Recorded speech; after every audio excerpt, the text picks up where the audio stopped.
Yeah, just give me 1 second to share this real quick. Make sure you share this with your friends and all that on the replay. You dig? Give me 1 second, B.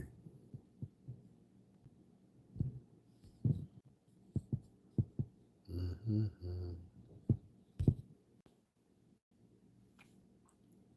Just give me 1 second, guys. I'm just sharing this, trying to get this out. It's crazy out here right now. It's crazy when you're sharing these spaces a certain time. Oh, you gotta hit me back later. You call me the wrong time. Love you though.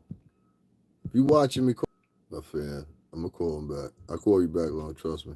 If you watching me, I'm. Let me just make sure I get this out. That should be good. All right, let's get back into it. So, as I was talking about before, I'm gonna tell y'all again. So today, let me just jump into it because a lot of people they don't like the prelude or nothing like that or whatever, whatever. And I just really ain't got that much time to be dedicated breaking all this down. So today, right, I'm sitting and I'm watching, and I'm just seeing what's going on downtown. Just peeping in real quick, see what the you know what I mean. I'm watching via YouTube. So as I'm doing this, I'm just sitting there and I'm watching what's going on, seeing who's saying what, blah blah blah blah blah blah blah. And Lord's been noticed to you. I started hearing people's voices as people were walking into the courtroom. First, I think two members of the jury or maybe the lawyers walked in. Then after that, I saw the kids walk in. That's what I was looking for anyway. Got to keep an eye on them, protect them at all costs. You heard? Protect them at all costs. So I'm watching the kids walk in. I'm watching Miss Combs walk in. You know what I'm saying? Mama Janice walk in. I'm watching all of them walk in or whatever, whatever. And I'm looking just to see who gonna say what. Because what these goofy motherfuckers don't realize is I wasn't watching a vlogger. I was watching national news. You understand what I'm saying? That's what you're missing. I was watching national news, which led me to this type of thinking right here. Some of y'all gonna confuse, some of y'all ain't gonna get, but I get it. It's called perception. See, I spent 17 years in the music industry promoting albums. So I know all about perception. Perception is a big deal and a big thing.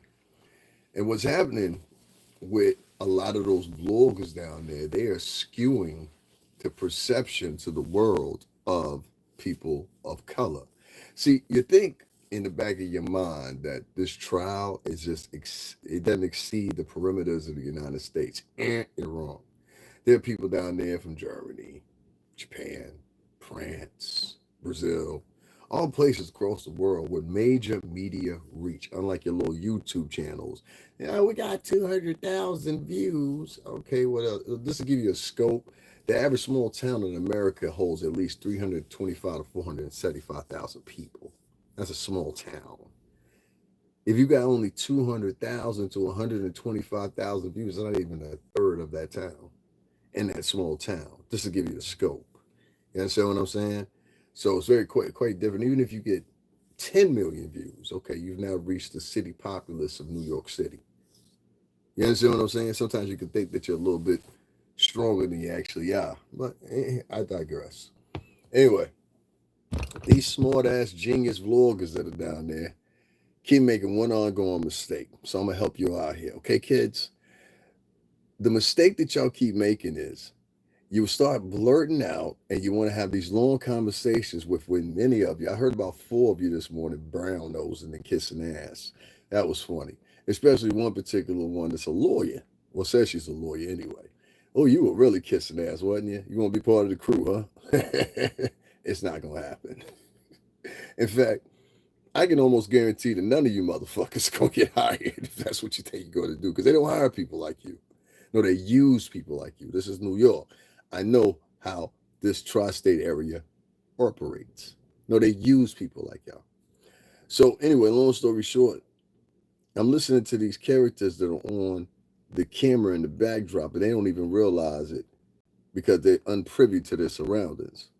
So as I'm listening, I'm hearing motherfuckers talking. I'm hearing people say this, that, and the third. I heard somebody yelling and screaming about this, that, and the third. I heard someone who must have heard me the other day literally regurgitate my very words. in their diatribe. I was like, huh? What did you just say? I rewinded it back. I said, whoa, what did you say? It's a wild circus out there. Now you ask, why do I bring this up? Because those cameras, including the ones that are going to foreign entities and foreign countries, are a representation of who you are.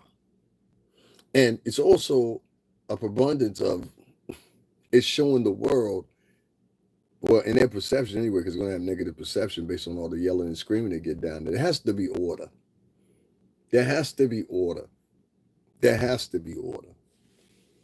Without order, there's no civilization. Without no civilization, that it first have to be civilized. And being docile and being civilized are not the same damn thing. You motherfuckers are down there and don't even realize how the world is perceiving you right now, you little stupid, dumb, naive, narcissist motherfuckers. And being the first set of motherfuckers down there, can't name one of y'all that's down there right now take that away from me. I was covering this shit way before y'all were. You're making the crowd, the people, the culture look like complete fucking jokes in the world. And what they're doing is they're beaming this shit back, whether you've been noticed or not. Now, what am I talking about? There are cameras down there from major media outlets. They keep their cameras going. So regardless, if you walk out the door, you don't think anything is going, that's their spiel. They do a live feed from a we call it D something feed. I forgot what it is, but it's a continuous feed. It uses a satellite. They don't need tape. They don't need any of that. It's just an ongoing feed. So they'll have those cameras set up, and those cameras will be giving a live feed to whatever the YouTube channel, or be giving it a live feed to the what's the name or whatever. And so it also picks up audio. It picks up audio better than anything you could have out there, including your condenser mics. That I was using a condenser mic 10 months ago. Now all of a sudden everybody got a condenser mic. But anyway, that's the one that you put on your shirt, your lapel, or your shit, or whatever, and talk. Anyway, long story short, these cameras are on the whole time they're down there, most of the time. I learned this the third time I was down there. All right. So since those cameras are on and they have these great mics that are better than those condenser mics that y'all picking up on wherever y'all picking them up at, they pick up a lot of audio and they pick it out from a large secretion space. Now I went to school for digital media, so let's just say I'm a little privy. All those edits that you see on my channel, I do them. So most of these guys that are down there, they're unprivy to things like this, because most of them, this is not their expertise. They're winging it. I know the difference. Anyway, as I'm listening to a live feed, and I've listened to other live feeds from various different ones, and this morning I went to two other ones because I said, well, let me see who else I can hear. And so I heard two individuals where if you go down there, you will readily recognize their face and their voice and put it together. That's one thing about us in New York. We're very quick on faces and voices. Might not remember your name, but remember faces and voices. It's like that. So, and that's anybody from, I'm going to say from Boston, up from here up to Boston. Give me one second, guys. I'm just sharing this again. Then we get into the Beyonce thing. Really don't understand. They really don't understand. So as they're listening to you, you have to realize this is not your demographic, that those live feeds from CNN, Fox, and all those other people that they have going on.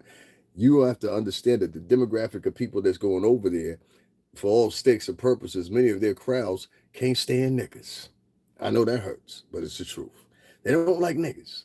And it's not the bulk of their population or the bulk of their demographic, but a whole bunch of their demographic is just, let's say, unsympathetic to the motherfucking meager tens of a nigga's whims and cries. You understand what I'm saying? Without giving you a hug as I say it. So, because, niggas nowadays, they need a hug when you tell them something. Hey, watch out for the car. Hey, watch out, there's a train coming. I know there's a train coming. I just like the way you said it to me. Could have been nicer. So anyway, long story short, those feeds are picking you guys' voices up. And today, when I'm readily, and this is the funny thing, 5 of the motherfuckers that I heard talking, I don't know neither one of them. I just recognize their voices. And if I can put a voice to your face and I don't even know you, what makes you think that other people can? So they're listening to you guys and they're hearing y'all arguing, bicker, have these quick outbursts out of nowhere, and scream at each other and all kinds of shit. And I'm trying to tell you, dumb motherfucker, something. You might want to cut that out. You might want to be more cognizant of who's recording you, when they're recording you, and what you're saying. You understand what I'm saying? Especially you, Brooklyn. Stop them fucking outbursts when you see mama coming up in the motherfucking courtroom. Now, I like you, nigga. I really do. I don't like some shit you said before. You understand what I'm saying? But ain't nothing we can't sit down over a cup of coffee and talk about eventually or something like that. But I will say this motherfucking much. Don't be down there yelling out your motherfucking, what's the name? Your motherfucking street. See, let me tell y'all niggas something. Did y'all see on Friday when I was doing my live? And I had my face covered, right? And a lot of people was like, yo, why you got your face covered? That, this, and the third. I said, because I don't want to be on everybody's camera. You understand what I'm saying? I learned that from getting into an argument with that girl down there. So I learned right then and then. You know what I'm saying? I drew some inspiration from some suggestions that somebody, you know what I mean, threw my way. Now the Diddy trial, or about the Diddy trial. They was down there, but threw me some inspiration. They said, yo, you got to do this. That's what I do when I step out. Sometimes, you know what I'm saying? I said, oh, I got you. I'll do it like that then. But I can't do it like you because it'd be too obvious, so I'm going to do it, though. So I did it. Lo and behold, I'm sitting there and I'm giving some commentary. If you was with me there on Friday, you remember this. And this white kid come out of nowhere, whatever. And then I had the mask up. I pulled my mask down. This white kid came out of nowhere, whatever, just started talking. And I peeped him. Nigga started filming me without even asking me if he could film me. He just started filming me. So I peeped him real quick. I pulled my shit down. I didn't even know who he was. Like, to be honest with you, I was about to rip up and tag this nigga. But I said, nah. Let me see what he about. So I'm sitting there and I'm listening to him or whatever. He started asking me, yo, you want to share your social media? I said, nah, I'm good.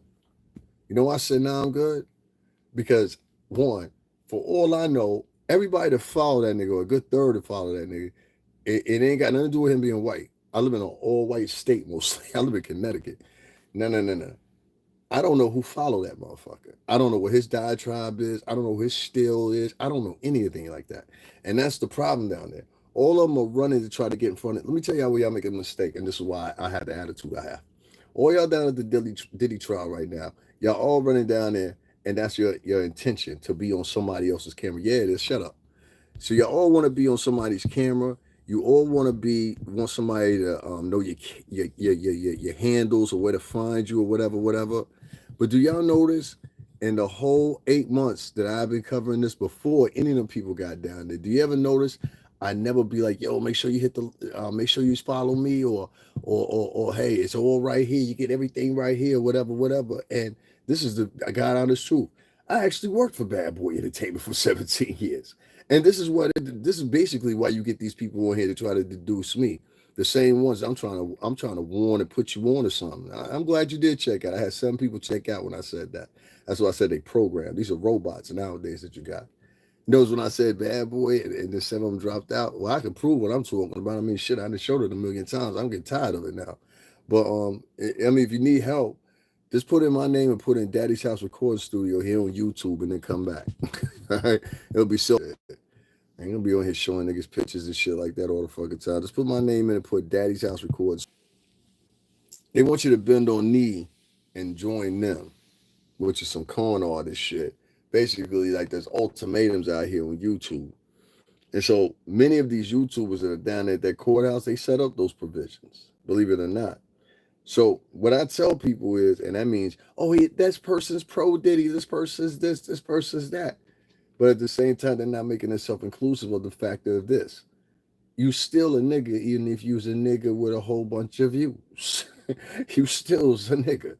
And so what they don't realize is, as they're down there and they thinking they being on top tier and they beating the major media or whatever, them niggas is using a totally different strategy that you guys are not even familiar with. I'm familiar with it, but you're not. You're not familiar with some of the strategies I use, obviously. You know what I'm saying? And I'll be telling you straight to your face what's going on. And they be like,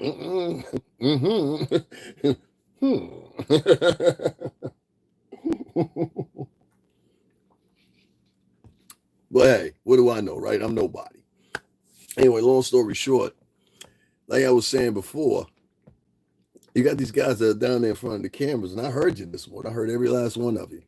And I just want to ask you from the bottom of my heart, Could you silly motherfuckers shut the fuck up and be more privy of what the fuck you saying? You got the motherfucking Yakub listening to everything that you saying, and you don't even fucking realize that. They reeling your voices, they reeling your motherfucking handles, and for God's sake, quit shouting out your motherfucking YouTube page. You might be inviting motherfucking neo-Nazis and everybody else. You think it's just on your channel. No, they're inviting other motherfuckers. Next thing they'll be like, well, what's this nigga know? You know what? Put an FBI bug on him.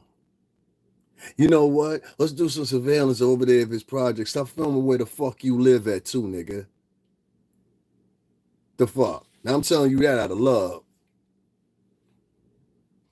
Quit trying to get, don't let clout over zealot motherfucking reality. Don't be a dummy. Niggas out here going live in front of where they live at and shit like that. Motherfuckers is over here showing their route, how they get home and all. The fuck is wrong with you slow ass niggas? We got to get some of the I guess I'm one of the young OGs now. We got to do a swoop around the city, check the temperature. It's some funny shit going on out here.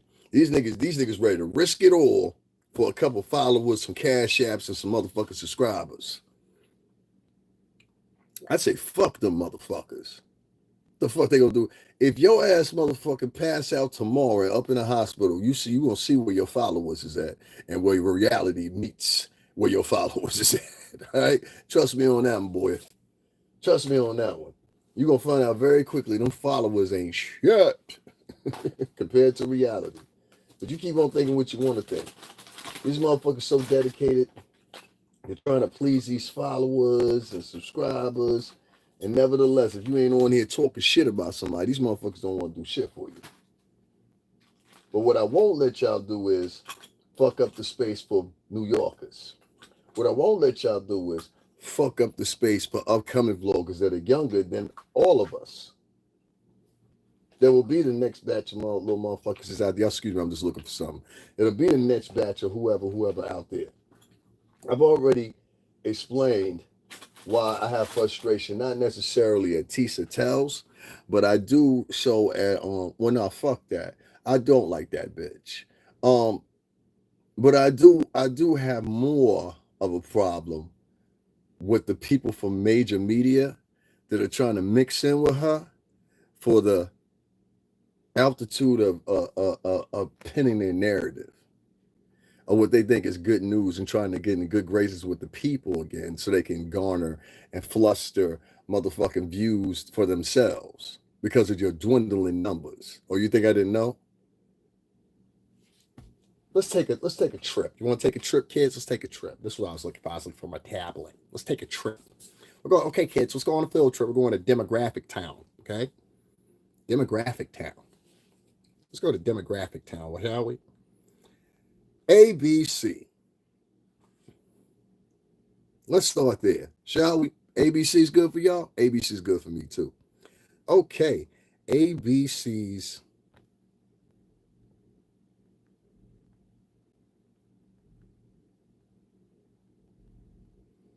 This is something interesting right here. What do you know? ABC, the biggest thing they were peaking on was a children's show. It was called ABC's Numbers and Counting. This is their biggest form of programming in years. Meaning that ABC ain't had shit on that was peaking to be bragging about in quite a while. And when they started peaking, numbers surprised, ABC songs for children. Oh, you think I'm lying to you? No, I don't lie. I don't get off on that. No, I get off on this shit. In the ratings. Hold on. You want to continue? Let's continue. Oh, you thought that was it? No, that ain't it. Oh, yeah. Okay, let's give a list of what shows were declining on ABC. Some ABC programs have experienced decline in ratings, while others have remained steady and even increased. Programmers with declining ratings. Now, pay attention to these names because these are names that you're most less familiar with the most. And this was at one time their prime time programming. You'll understand why I'm reading this to you in a minute. Programs with declining ratings. Grey's Anatomy. Audience down 17% to season 20, though steady compared to the same time slot predecessor, Station 19, which is a new show. Okay? The Golden Bachelorette. Audience down 42% compared to the Golden Bachelor audience. 2020, we've all watched that show, right? Audience down 15% compared to season 45. Okay, Shark Tank, audience down 13% compared to season 15. AFV, America's Funniest Videos, we all know that show. ABC, audience down a tick from the previous season, probably about under 10%. Monday Night Football, down 17% in audience and 13% in demo compared to 2023. That's just in the span of a year. ABC News, 7 p.m. bulletin. ABC News, here goes the good shit. The Monday through Friday edition, nigga. Not just one day of the week. Monday through fucking Friday, 5 days of the week. The Monday through Friday edition saw a 15% decline in the combined metro and regional audience compared to 2021 through 22, while Saturday averaged 18% less and Sunday 12% less.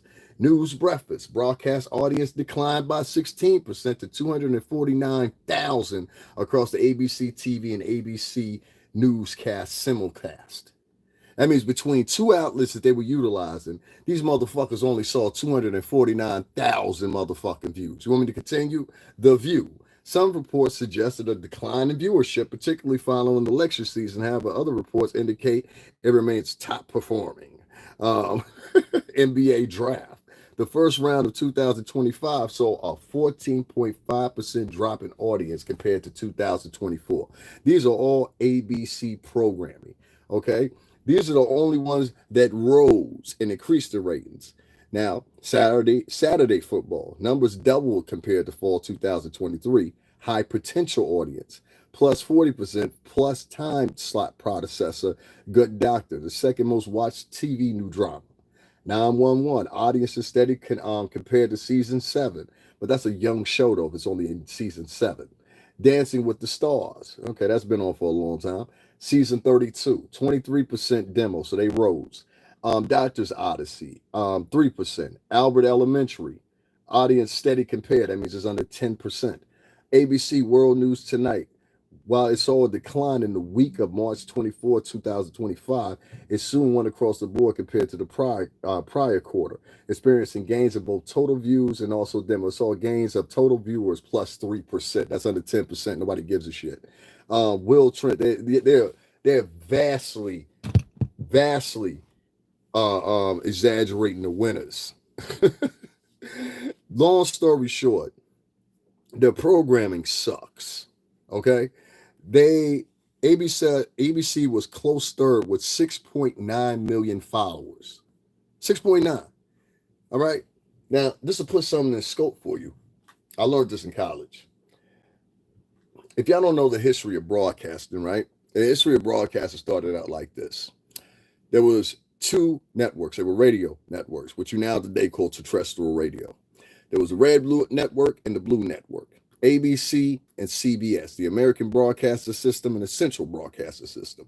These were originally fucking radio stations. These radio stations were utilized to cover the wars. I think it was more so World War One than World War II, but World War One specifically because everybody didn't have a TV in the house. TV was there, but everybody didn't have one in the house. It was very expensive to have. It was a luxury, just like a car. It was a luxury and a privilege. So you take two brands that then matriculate into these huge networks that were previously governmentally funded. Did you know that? The government funded ABC and CBS. And they never were like, how can I say it? They never were independent entities at first. The government was funding them where they were both covering the war. The government was funding them partially, fully. I'm not sure exactly, but either way, they were funding them. And so, they started out covering the war, whatever. Then they matriculated into what you know now as these series that they have or whatever, which most of them you can see are legend series. That's what we call them. Now, I'll give you a perfect example. This recently, they killed off Marge Simpson on The Simpsons. Did y'all know that? I didn't realize The Simpsons had been running since 1989. That's 35 years. 35 years. The Simpsons have been running. And so that's what you call a legend series. Legend series, and I know this stuff from I worked in media and for a record company for 17 years. So even though I don't articulate pontificate like the rest of these fake wannabe Hollywood mofos do that on here online, I know what I'm talking about. You might not like the way I'm talking about it or the octave I'm using as I'm talking about it, but I know what I'm talking about. When you have these legend series, you have these legend artists as well, meaning like I don't know, the Rolling Stones or Madonna. These are legend artists. We also have legend networks as well. These legend networks and these legend programming, like The Simpsons and things like that, or whatever, always surefires always get a renew. They're always surefires to get another season. They're always surefires to win another, tax or whatever they're going for. They're always sure winners of doing this. And so that's why they'll bet money on them. That's why they automatically make sure they had a budget put aside for those legend programs before they even give the go ahead for new programming, before they even give the new go ahead for a pilot, before they even give the new go ahead of, hey, let's get a legendary actor to play on this role or whatever that might not be acting that much no more, but still relevant and other people readily, you know what I'm saying, recognize his face and he still can, or her can play their part. So usually each one of these networks, and as part of that, I guess you would call it now, if you've been here more than 25 to 30 years, legend networks, like your CNNs, NBCs, ABCs, Fox, or whatever, they have certain programming. And their programming is coming vast because it's coming from one or two different ways, vertical integration or synergy. So basically, you have both of these companies, and they're involved in a tactic that's basically, say I own commodities and radio, I own commodities and newspaper, I own commodities and books, I own commodities and movies or whatever. So now I've got one product that's going to come out. Say it's a Marvel movie, right? And I'm Disney. I own Disney, but also ESPN, I also own this, I also own that, right? I'm going to use each one of those outlets to promote that Marvel movie. That's basically how it goes. When you have legend networks, they're usually set up in a sense like that versus having new companies that are not applicable, as you would say, to vertical integration and synergy in its early stages, its infant stages. So usually what you'll find is those smaller conglomerates, they're usually under bigger heads like an NBC or somebody like that or whatever. And they're basically licensing out their programming. That's why you'll see like a NBC LA or NBC Miami. You'll be like, well, what's the difference? Well, it's who's licensing them out. There are licensing agreements at this time. That's why I brought up to you stupid ass vloggers that are going down there talking to all these different people, whatever. Did you ask yourself for a minute why they didn't pull this with New Yorkers? How come they ain't got no New Yorkers coming into the studio at NBC? I mean, this is our territory. Plus from New York. Did you ever ask yourself that question? There's a reason behind that. Because they know niggas would ask the real question. They know niggas are showing up with a lawyer. You know what I'm saying? That's why. Anyway, never mind that. Believe what you want to. Licensing plays a part in it. If you're sitting down with all these different people or you're having these interviews and giving your opinion or whatever the case may be, first, you're allowing your commodity to go down. That's for one. You should stall out as long as you can. Two, you understand what I'm saying? Biggest part is, do you have any agreement on the licensing, or do they proprietarily, are they sole proprietors of the licensing? Meaning you have to negotiate with them to get licensing to use it for further licensing. So say, for example, right, you want to play a clip of you being on Nancy Grace on your show, right? And even though Nancy Grace has said okay, that's cool, sure, NBC or the parents or the shareholders of NBC, because it is a shareholder group, they might come in and they say, nah, fuck that. That piece of material is too important for that chick to have that on her fucking YouTube page all loose. You know why? Because it loses its commodity once it leaves our shelves. And even though ABC and NBC and CBS, I mean, I can break down all your fucking demographics. They all, but there's YouTubers that got better fucking programming than you motherfuckers. You understand what I'm saying? So of course you're snatching motherfuckers up off the street because you're in dire straits, ain't you? Huh? Oh, you didn't think I knew. NBC, you want me to read out y'all demographics? Sure, no, don't worry, I got it. Don't worry about it. Don't worry about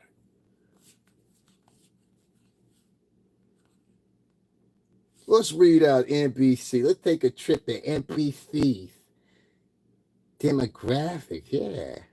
Let's do that. Yeah. Let's go and take a trip. We're going to take a trip to NBC's demographics. Oh, man.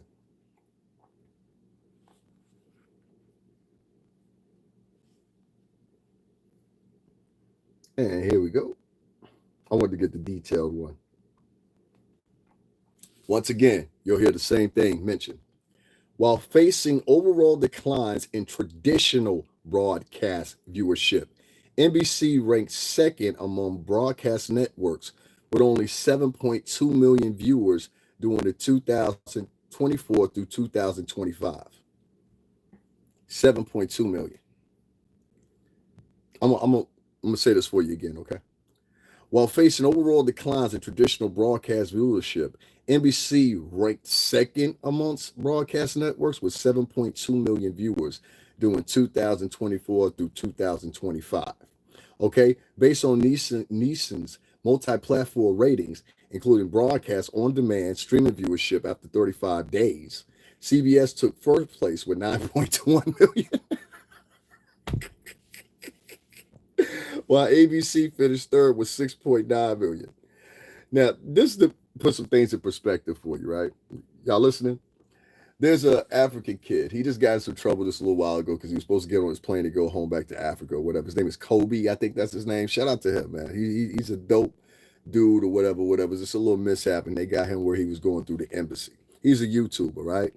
What's going on, New London? Already, what's happening? So Kobe, he went and got on as the people's out there. Yo, I'm always shouting out all the people out there, man. Tell everybody Big CEO said what up. You know what I'm saying? Don't say my nickname up in this motherfucker. You heard? Y'all dig me, you know what I mean? You don't know who watching. You ain't gonna shame it. And you don't hear if you don't shame that motherfucker. You know what I'm saying? Shout out to NL, man. Always in the heart, man. Like I always get up on here, even this randomly, and talk about NL. That place puts so many values in me, so many good experiences, some bad ones too. But all along, New London is home. You understand what I'm saying? As well as where I live at now is home. But you know, when I talk about my daughter's buried there, when I talk about my like niggas I done known since I was 17, turning 18, you know what I'm saying? Um, these are people that I've seen no different than I've seen where I was born at. I watched them as kids grow up like they this, you know, some people may not doing that with them, but I mean do that back with you, but that's how I feel. So I don't give a fuck what a nigga think. You know what I'm saying? To be honest with you, like I don't come from no pussies. You know what I mean? Like if you knew the dudes that I came from, and I really mean this, or the subsequent the other crews that was around us, we were a different element. You understand what I'm saying? You wouldn't have talked that way to us. You wouldn't have made it down a fucking street. You understand what I'm saying? I guarantee you that. So the way some of you talk here on YouTube, you wouldn't have made it down a fucking street in NL or New York. We would have popped you in the fucking head and been done with you right then and there. You won't come around. Don't come fuck back around here no more either. Or next time we're gonna pack you up and get you up out the whole fucking town. That's how we would have done that. So shout out to NL. Shout out to where I'm at here. You know what I'm saying? Down here in Fairfield County. This is my home too. Shout out to everybody around here. You know what I'm saying? But make no mistake about it. I'm when it comes to New York City tri-state, the guys from, I'm not even gonna say my era because that's corny because we're still young, but the guys that I came up with were for real dangerous.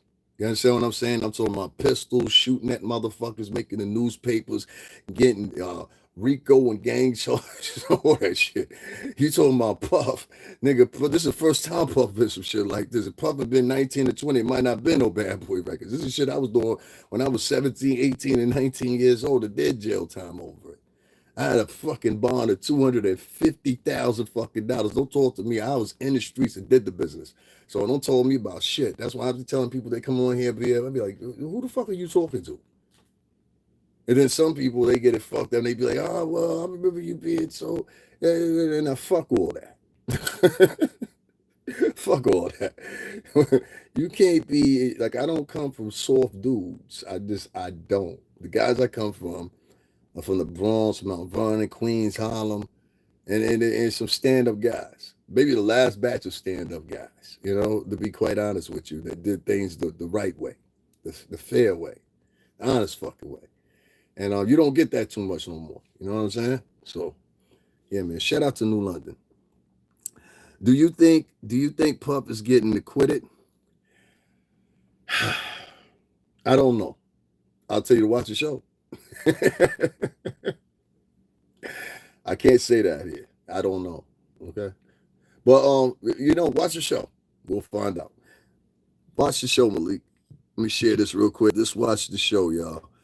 This is somebody I worked for over 17. This is somebody I worked for over 17 years. And many people in New London, they remember these days when I was busting my ass going back and forth. Let me tell y'all a quick little story real quick, how dedicated I was and how Bad Boy Entertainment saved my life. Quite early, I started getting in the streets, and I was doing all kinds of crazy shit. Like I just mentioned, I ain't gonna talk about too much, but if I had a $250,000 bond, you figure it out. You know what I'm saying? And I sat there for a year and almost 8-9 months or whatever. As soon as I got out, I ran right back to McCrew's house. I swear to God. Hey, yo, I'm home. What we doing today, boys? I swear to God to you. You can ask them shit. I gave him my Browns and everything. I'm like, yo, what we doing, fellas?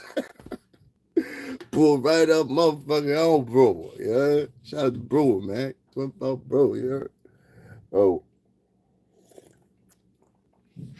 got back at it, But I remember I told motherfuckers, I said, yo, I ain't telling my crew, I just told some other people I knew. I said, yo, watch, I'm gonna get in the music industry, watch. And nobody believed me. I did that shit in a month. I adapted everything that I knew from the drug game and also to getting into that shit, and it worked. And that's how it happened. I did it in a month. I swear to God to you. I literally was with Bad Boy Entertainment. It was actually maybe even under a month of me saying that. I was in Times Square, and at that time it was Virgin Megastore there. And then next door to it, there was a little Pizza Hut. And I think they put Planet Hollywood or something there. And now it's like a McDonald's there across the street. But that used to be Toys R Us. Right there on the Deuce. Everybody know what I'm talking about. And so I was standing at that. That was a spot to be. You was outside Virgin Megastore, Tower Records, Fat Beats down in the Village. These were the places you would be at because the artists would be there. They'd be doing in-stores and signing autographs and shit. They don't really do all that stuff no more. But that's what they used to do up until probably like 2013, 14, somewhere around there. So I'm standing getting some pizza. Next thing I know, I don't realize it, but the BMG office is like literally around the corner. So mind you, in this building at the time, Whitney Houston is walking in and out the doors there. At this time, Prince is signed to Arista Records. This is when he got the slave imprint on the side of his face. So he dealing with Clive. This is the time when a couple of other artists, legendary artists, under Clive and under Arista and under the belt of BMG, just inclusive. I met Prince in the elevator, dog.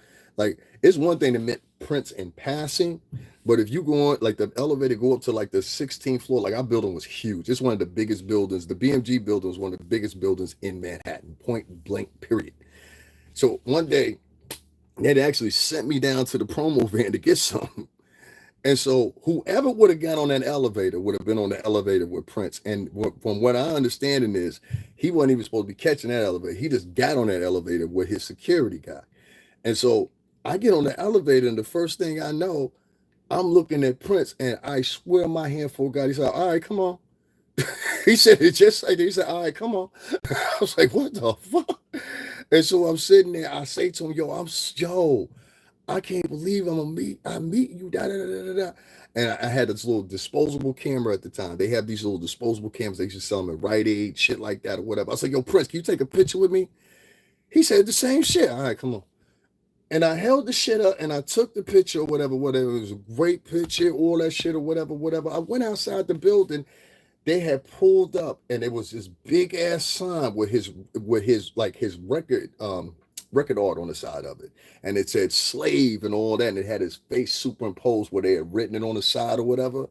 And he was like, nice to meet you. I said, nice to meet you too, man. And I never saw him again.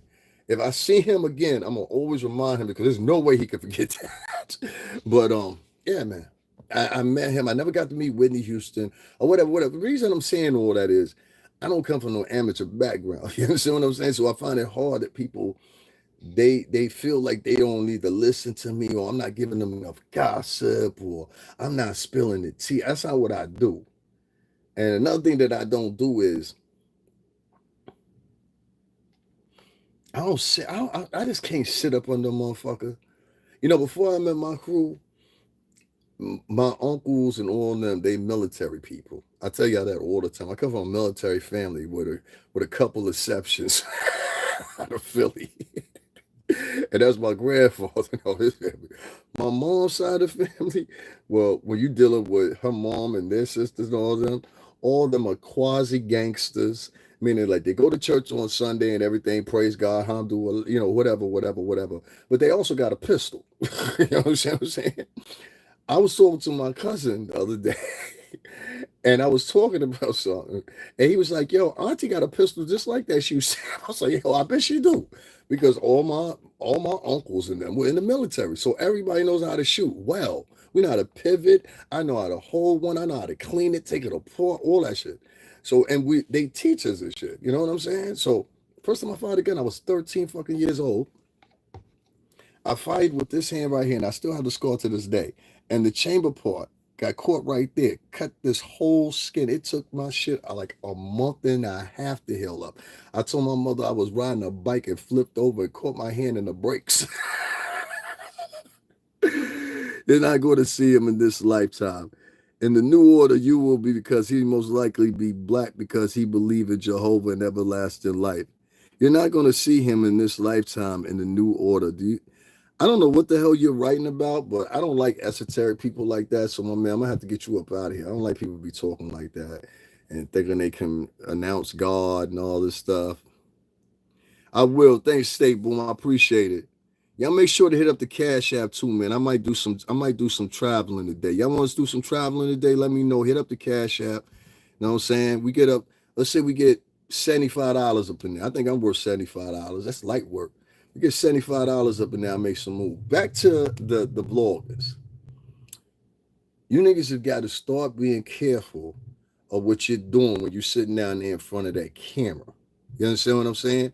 There are other ears, and that's what you motherfuckers are not privy to. See, one thing that Puff taught us, and I can say your names now, nigga. They ain't bring nobody in for that shit. We all know the nigga didn't testify to it. They was hiding the shit. You know what I'm saying? So I don't know what the fuck y'all scared to come out to the courtroom. Everybody that's former Bad Boy Entertainment staff, it's safe now, nigga. You can come on out. Come on down. I was mad enough the niggas weren't even down there when Vosta was at. How y'all went down there when Vosta was motherfucker had to testify?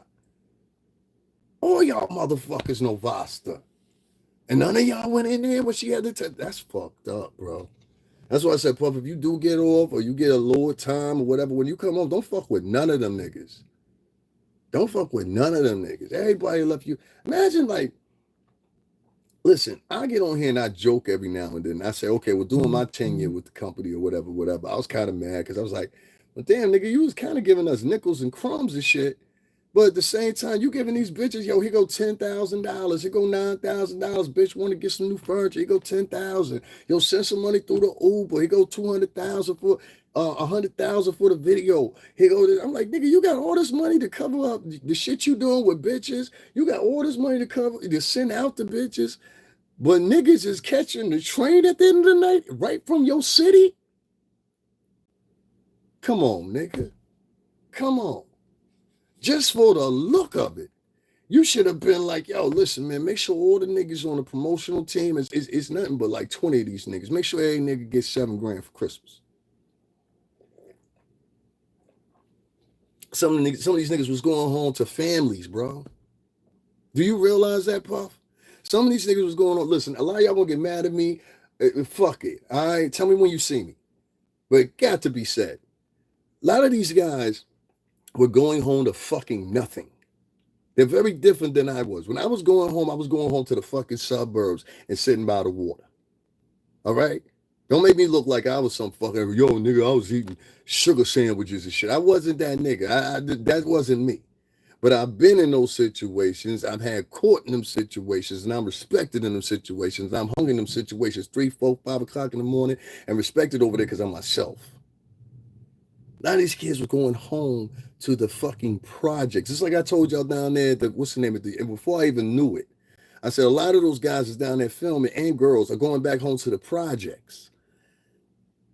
So the problem I had is, and I got to say it to you, nigga, and I'm not turning on you. I'm not being a sucker to you, but if niggas would tell you like it is. And just like I'm telling these niggas how it is, I got to say the same thing to you, Puff. And I got to put this right here just so it be on record. Nigga, that's some sucker shit. You understand what I'm saying? And I'm going to tell you why. Niggas worked hard. Sometimes we didn't. You heard Brandon, what's his name? Brandon Fuller, whatever the fuck that nigga's name was. Brendan, whatever his name was. He testified. And he said, yeah, sometimes we stay up for 2 or 3 days. Well, we did stay up for 2 or 3 days. Shit, nigga, I told you this shit 10, 15 times on this motherfucker. And you learn how to adapt. There's been times I've been out streaming and niggas will be like, yo, you ain't tired? I'd be like, nah, man, I'm used to this. We do this for 2 or 3 days. I told you, I said, I can stay up for 3 days. Real talk. Give me an hour and a half cat nap and I can do 3 days. I've done it before. You understand what I'm saying? Because when we used to top into these cities, we come in on a Thursday or a Friday. We get the rest for an hour, 2 hours. All right, nigga, we going to the club. Shit. Then you get to the club, drinks is flowing. Niggas just got this, you know what I'm saying? Yo, nigga, hey, hold that. You know what I'm saying? You know what I mean? That's what it be. And so it's like your body get used to it. And that's how my body is used to it now. For example, I slept yesterday for 5 hours and I did it early so I could be up. You understand what I'm saying? But I'm running on 5 hours, 5 hours and coffee. And I'll be up tomorrow and the day after tomorrow. So I'm preparing myself for the week because I got to work more vividly now to get these donations or a whole bunch of things. I think I was doing enough when I was the first one down there at the Diddy case. But evidently there ain't enough. You ain't had enough gossip. I'm sorry. You ain't tell us enough. Divulge some secrets. Tell us how Diddy had his finger up somebody's bum. You know what I'm saying? Like, that ain't what I do. And good thing I always stuck to the motherfucking programming. Because I got town folk coming up in here from NL. You know what, NL, if y'all still here, they ain't believe I lived out there before. Ain't that funny? These motherfuckers ain't believe. I said, out of all places, I tell you I used to live at, believe that's one of them.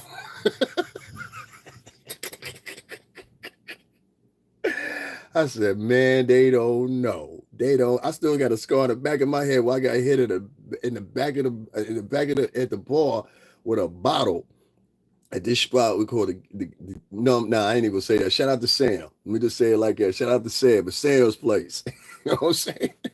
You got to be rough to live it out. Y'all don't understand. Y'all think I'm rough. Partial half my shit come from being in the Bronx a couple of years I lived there after I left New London. And but my roughness comes from it now. Listen, NL's the type of place. It's like, how can I explain it? If you ever seen the movie The Town with Ben Affleck, that's the best depiction you're gonna get close to it. You understand what I'm saying? Watch the movie The Town because it's the same thing. It's a small place, Southie, and it's the same thing. It's New England. New England and New York are totally different. Very similar on this end where I'm at. But when you go further out to New London and surrounding counties, it gets very different. And even out there in those counties, it's different. You know what I mean? This is the truth. So you're never going to get the same people. And people from the Heartbeat, shout out to the Heartbeat, because I had people from Hartford. They're totally different. You go out to Hartford, something going to happen to you. You see what I'm saying? I'm trying to tell you. You go up to Bridgeport. Shout out to all my niggas at Bridgeport because I'll be out there on a regular basis. You know what I'm saying? Something might happen to you. Go look the demographics up. You ain't got to take my word for it. Just do this. Well, if you don't believe me, go downtown. Go listen, go down the back steps in Bridgeport. Go down the back steps right there, right? Make that left. Don't take the right. Make the left. It's safe on the right. Make the left about 3 blocks and then make that short right. I want you to go right in front of the little strips of restaurants right there. And I want you to wait till about 11 o'clock when them niggas really come out. And I want you to say, fuck all y'all pussy ass niggas out here. I ain't gonna do nothing. and reach in your pocket. Tell me how it work out for you, all right? Matter of fact, do the same thing in Hartford. Do the same thing in Willimantic. Matter of fact, go out to New Britain and do it. Tell us how it work out. Now, make no mistake about it, man. Even Fat Joe had a story about Bridgeport, how him and Pun got ran out of there by some Puerto Rican niggas. You get what I'm saying? Go look that shit up. Do your Googles. Do your research. Fat Joe and Pun got ran out of Bridgeport, New York, shook, scared. You don't believe it? Go look it up. It's available. He'll tell you. Matter of fact, hold on. Let's see if I can find it right now. We looking up everything else. I'll be forgetting I got a second device. I think I'm joking. Gets ran out of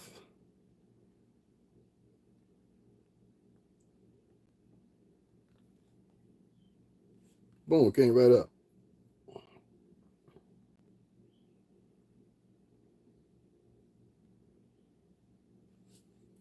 Now check this out. Give me 2 seconds. It's got a commercial. Give me 2 seconds. It's got a commercial. You know I can't play the commercials.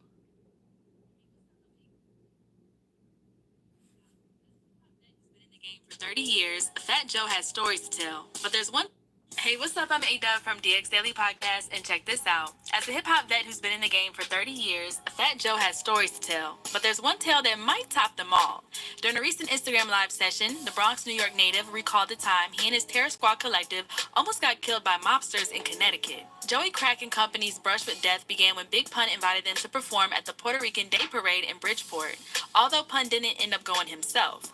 When Terror Squad arrived, they were treated like kings by local kingpin Frankie the Terminator Estrada and his crew. However, things went south when Terror Squad's Cuban Link offered Estrada's wife a drink. In response, Cuban Link allegedly punched the man, sparking an all-out brawl in the club that left the Terror Squad vastly outnumbered. I'll say Cuban Link, right, the guy, the main kingpin, who's treating us like a king, right? He got his wife with him, the Nana. And Paul kept trying to give him a drink. No, Paul kept trying to give him a drink and force the drink on him. He won't let go of her hand. He's one of them dudes madly in love with his girl, right? But he was the nicest guy in the world, right? Treating us good, fancy hotel. So I don't know.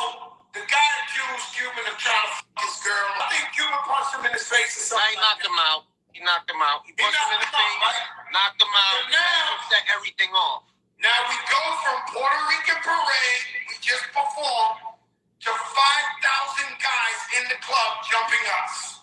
It's like 10 of us against 5,000. Literally 10 of us with 200 dudes.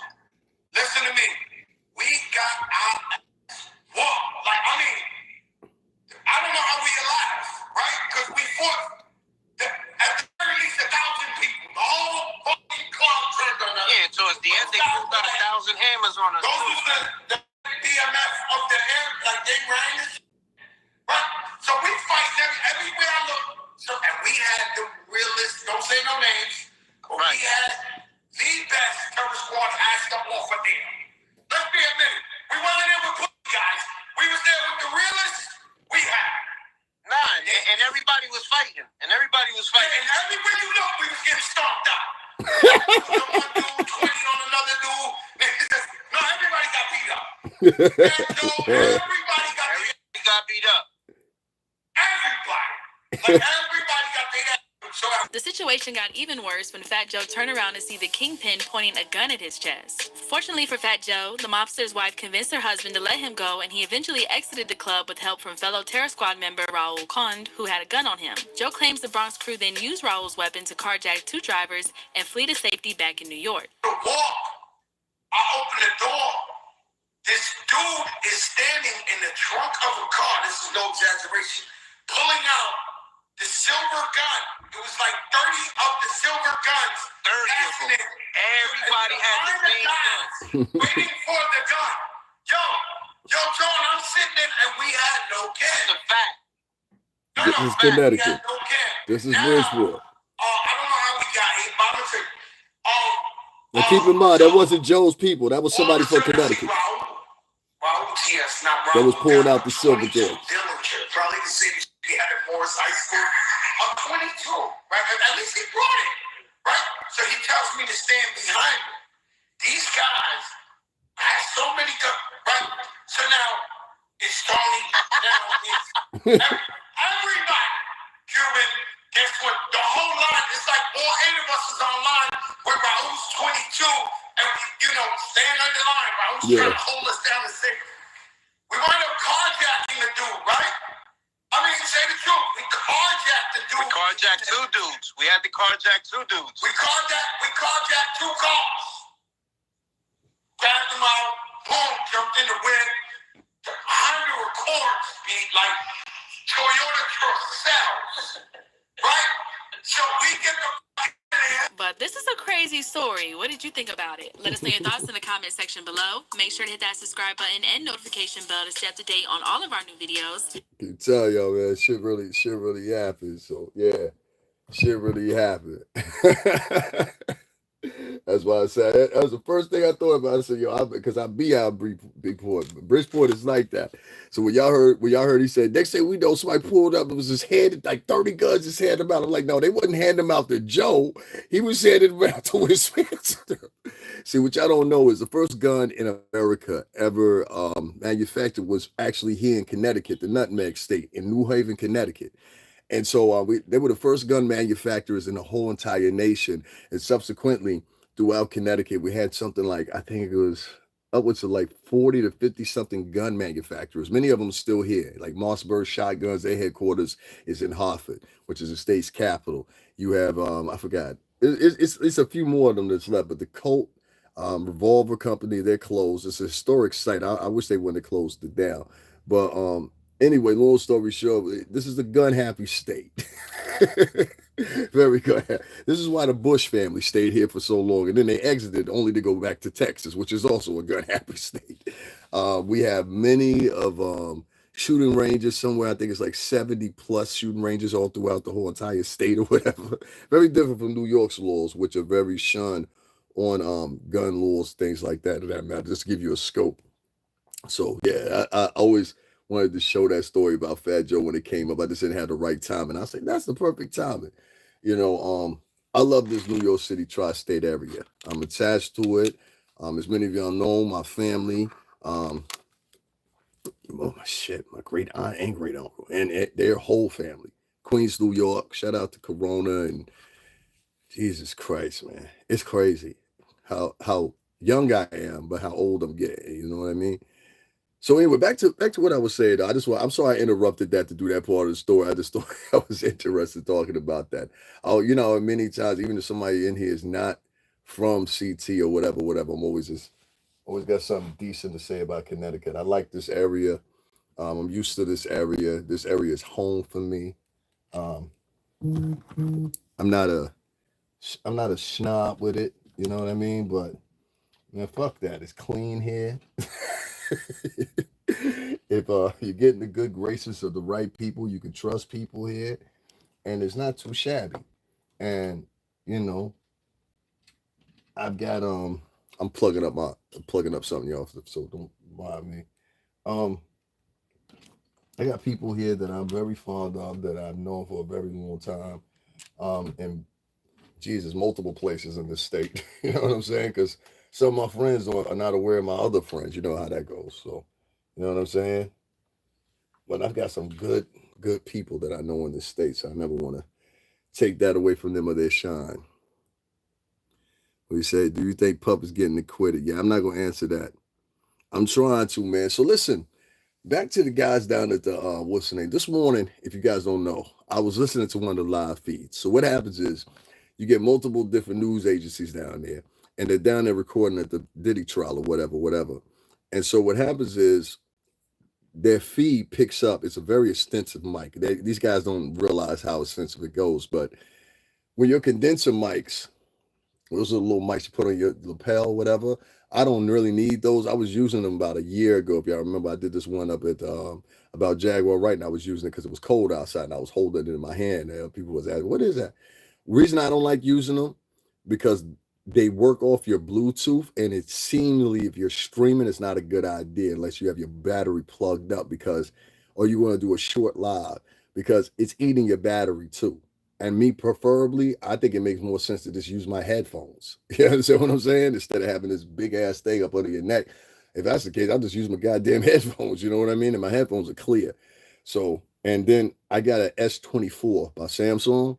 So these mics and everything is top end. My camera's top end. I mean, I don't utilize it because it takes up too much space, but I can stream to you guys at 4K if I want to. You know what I mean? So it's like I it depends on your device and things like that you're using, I guess, sometimes too, because I don't have these issues that some people have. Like I can do quick editing on my phone. I can do a little bit of everything on this phone. So if you're gonna get a new phone, I definitely recommend the S23 or the S24 for either one, or S25. Either one of those three. They're basically all three the same fucking phone. S23, 24, and 25. I have the 24. But the 24 is I like it a little bit better, I think, because I had the 23, but I like the 24 better because the pure simple fact they fixed the camera thing on it a little bit better. And that for me, it gives me a better space. Like I'm gonna start taking pictures again. But when you see the pictures I can take with this damn thing, you'll understand what I'm talking about. The S24, Samsung phone, and I say the Apple iPhone 16. I've seen some great video with that shit. I don't know about the pictures as much because the pixelization ain't as high as this one, but definitely the video is up to par. Even the video ain't as good as my S24 though, because it's the frame rate. Like for example, I can do 120 frames at 60 or 30. You know what I mean? Most people will stop, and I can do 8K at 30 and 60. So I can do 8K on this phone too, if you guys didn't know. So you know what I'm saying? Yeah, we got some options on the joint. So that's why I would recommend y'all get the S23, 24, or 25. You can get your hands on it. You know what I mean? It's a great device. Anyway, let me move on, especially for people that stream or editors and things like that. Now, back to you goofies down there at the fucking courthouse. Yeah, I'm going to cuss you out a little bit because you need to be. Sometimes big cuz got to come in here and regulate shit a little bit so y'all motherfuckers understand. Get your motherfucking monkey asses and be aware of what you're saying down at that courtroom and who you're saying it in front of. And please remember one thing out of all things, all. You are a man.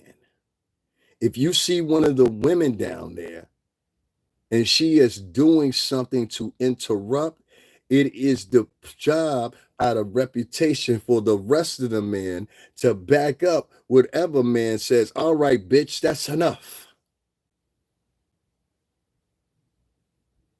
So if you see one guy, and you'll notice this with white men do this all the time.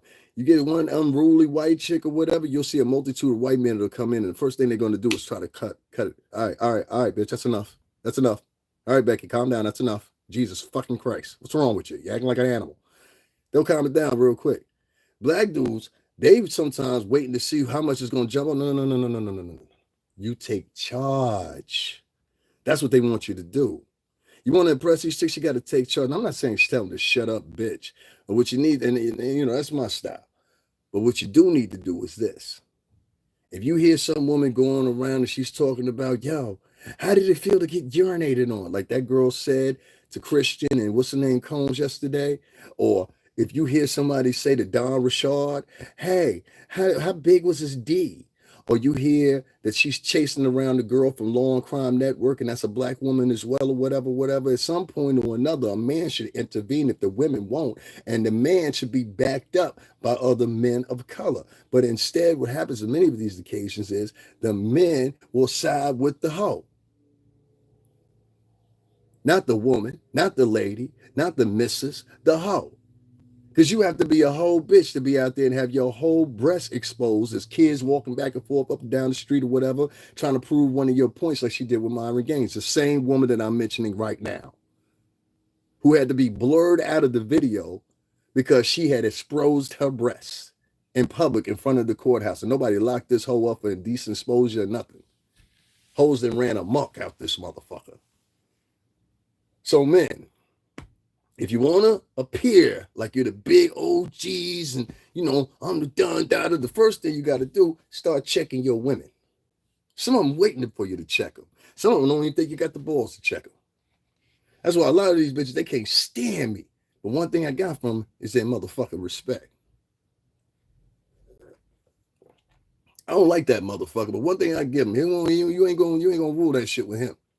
Oh, I'll tell a bitch in a minute. Bitch, fuck you, everybody live in your motherfucking house. And you got to do that to the unruly. To the unruly. So, what I want to tell you, fellas and girls down there, no matter what your advocacy is down there in front of that courtroom, no matter what side that you pivot on, guilty or innocent, could you do us a favor while we got company? Be privy of the fact that those fucking mics are on. And if I can make out who you are based on your voice, and I don't even know you motherfuckers in person, the ones that I heard. I went to 2 different stations and heard the same 2 motherfuckers gossiping. The one and on the one I couldn't hear on the opposite channel, which made me go to another channel. And that was a chick that was down there brown nosing. I'm like, God, that's so rad. Yeah, that's so amazing. Yeah, that's what you were saying, bitch. Then when she talked to you, she'd be like, hey, what you want, nigga? What you need, nigga? When she talking to you. When she talking to them folks over there, she like, oh my God, this is so amazing. Oh my God, yeah. It's like rad. How was your weekend? Was it bitching? Oh my God, yeah. This fake ass bitch. Y'all know I like to call her a white bitch. Hey, my man, listen here, right? Listen here real quick. Bitch ass niggas like you and yourself, I really don't pay attention to. Second of all, I don't need teeth whitening. Third of all, there are 2 videos on my page, 2 of them, of me going to a high-end dentistry like I did before. And we're going to continue that. You understand what I'm saying? As we have been. Fourth thing, whenever you get a nigga to come online and try to correct or point out what something's wrong with somebody else, notice you didn't call me ugly. Notice you didn't call me stupid. But I did notice something about you. You don't have a picture of yourself in here. Instead, you have a picture of a car. Oh, excuse me, a picture of a wolf or a jaguar or whatever the fuck it is. And you've been here for 2 years and got 1 subscriber. Now, why should I pay any attention to anything you got to say? The metrics or anything that you want is crazy. Take that hat off. Those are for women. My hat is for women. Basquiat wore this hat. Damn, y'all making this shit up now. This hat is for women. You heard this guy? He said, this hat is for women. This hat is for women. Take my hat off. This hat is for women. A guy named Daryl Williams. So let me get this straight. You out here telling grown men what they should and shouldn't be wearing. You fairy motherfucker. At 11:45 in the morning. You fairy motherfucker who been here for 7 years and no subscribers. I don't think we should tell you. You've been here for 7 years and no subscribers and they figured out you can make money off this shit. I don't think we should be paying attention to anything you got to say. You a loser. You've been here for 7 years and you realize you can make money off this bitch? Brother, keep up the great work, my brother, man. Listen, man, I hear all that stuff or whatever, man. Hit the Cash App. It's right up on the screen. Call me brother when you hit the Cash App. You know what I'm saying? If you ain't supporting my shit, you can't be my brother. I don't like that. Like, y'all got to get out of that symbolic shit. You understand what I'm saying? I'm giving y'all the good gospel. I've been giving y'all the good gospel, and I've been keeping it real for 8 months when it comes to this case. I've been on scene at shit. I even went to the prison. You understand what I'm saying? And recorded from there when I went to the prison. And everything that I do on here evidently is not good enough for motherfuckers because I'm a man. And the sad thing about it is the men that hop up on here, they have two gestations I found with Black American men, right? They overabundantly like to support Black women. Doesn't matter if they're saying something negative, fucked up, doing fucked up shit, doesn't matter. They're always a queen. All right. When the real queens that are Black women don't barely get celebrated, you know, like the ones that are graduating from Harvard, the ones that are graduating from Yale, the ones that are graduating and become doctors and people that are useful in society and shit like that. You know what I'm saying? Even the artists that are graduating or the next architect or whatever. No, the bulk of Black men, and I don't give a fuck what nobody says. You can tap out, you can get mad. I already know I'm telling the truth when motherfuckers want to tap out. Because like I said, it's a woman worshiping culture. These niggas, like, the thing that's weird to me is they'll go out of their way to donate to a bitch that's gossiping, or because the way a bitch look. Their lust leads before their logic. And the reason their lust leads before their logic is because many of the times they've been raised by a woman that has not given them nothing of an example but lust. Let me explain. Since you've been a little boy, you were 3 years old and you was with single mama that raised you. This bitch has had boyfriend after boyfriend after boyfriend to the point where you got about 9, 10 years old. You be like, mama, that man out there again. Mama, that man out there again. Mr. Ernest out there again. Mr. Corey out there again. Mr. Johnson out there again, mama. So you see how mama operates. So now you start operating just like mama as you become a grown man. That's what will make a nigga come up here and be like, take your hat off, girl. Tease, girl. I want to see your head, girl. Only women wear those hats, girl. Basquiat wore this hat, son. Huh? Gangsters wore this hat. Dutch Schultz wore this hat. The Italians wore this hat. This is a fedora. You understand? And this is not a cheap fedora. Do you understand? This is not them little shits that you see people. This is wool. Stop playing with me, man. I've been wearing these hats 5 years ago.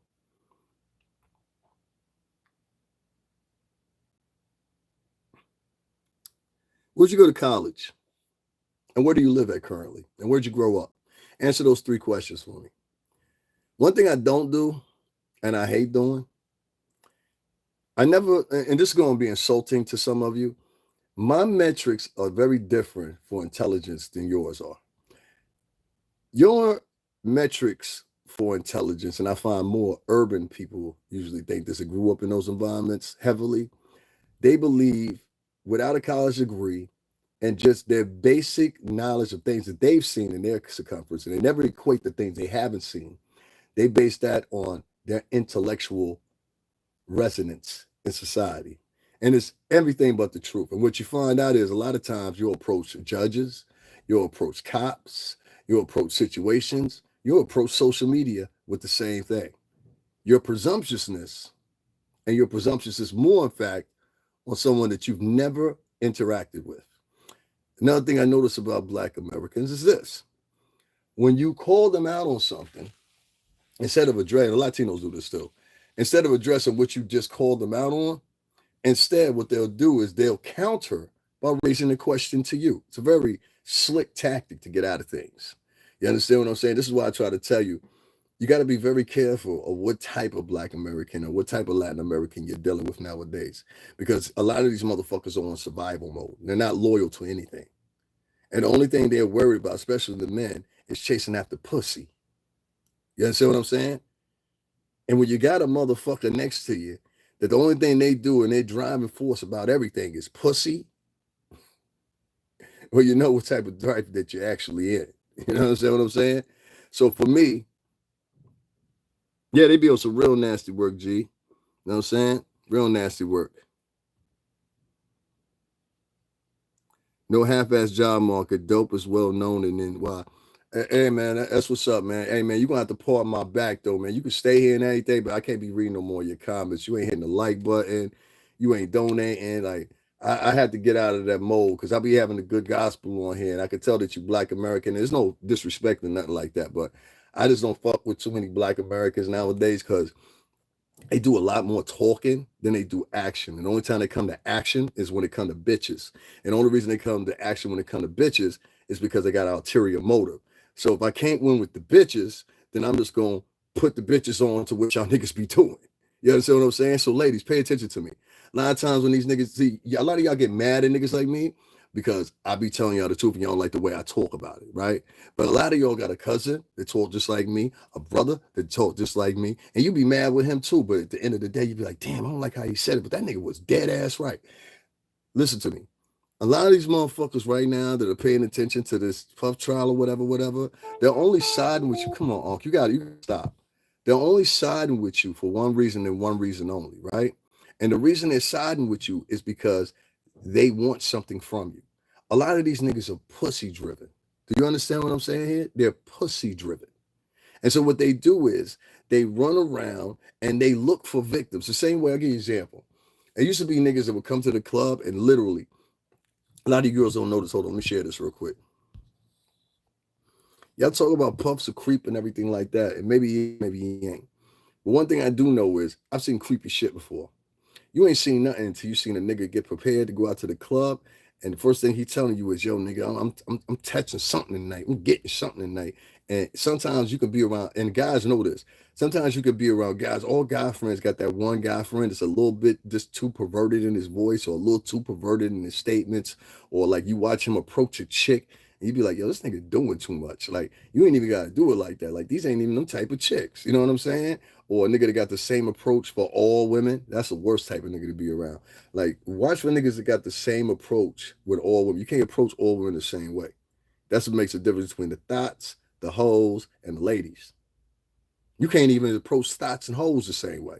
A thot is by choice. A hoe will go with anybody. Let me run that by y'all again. A thot is selective. You may not believe it, but thots are selective. Thots are some of the most revered, respected hoes in the whole game. Thots. I can respect the thot. You understand what I'm saying? Now, hoes, on the other hand, hoes will fuck anybody the money, right? A hoe will get down to get down. You ain't heard what they did down there in Mexico with them horses, did you?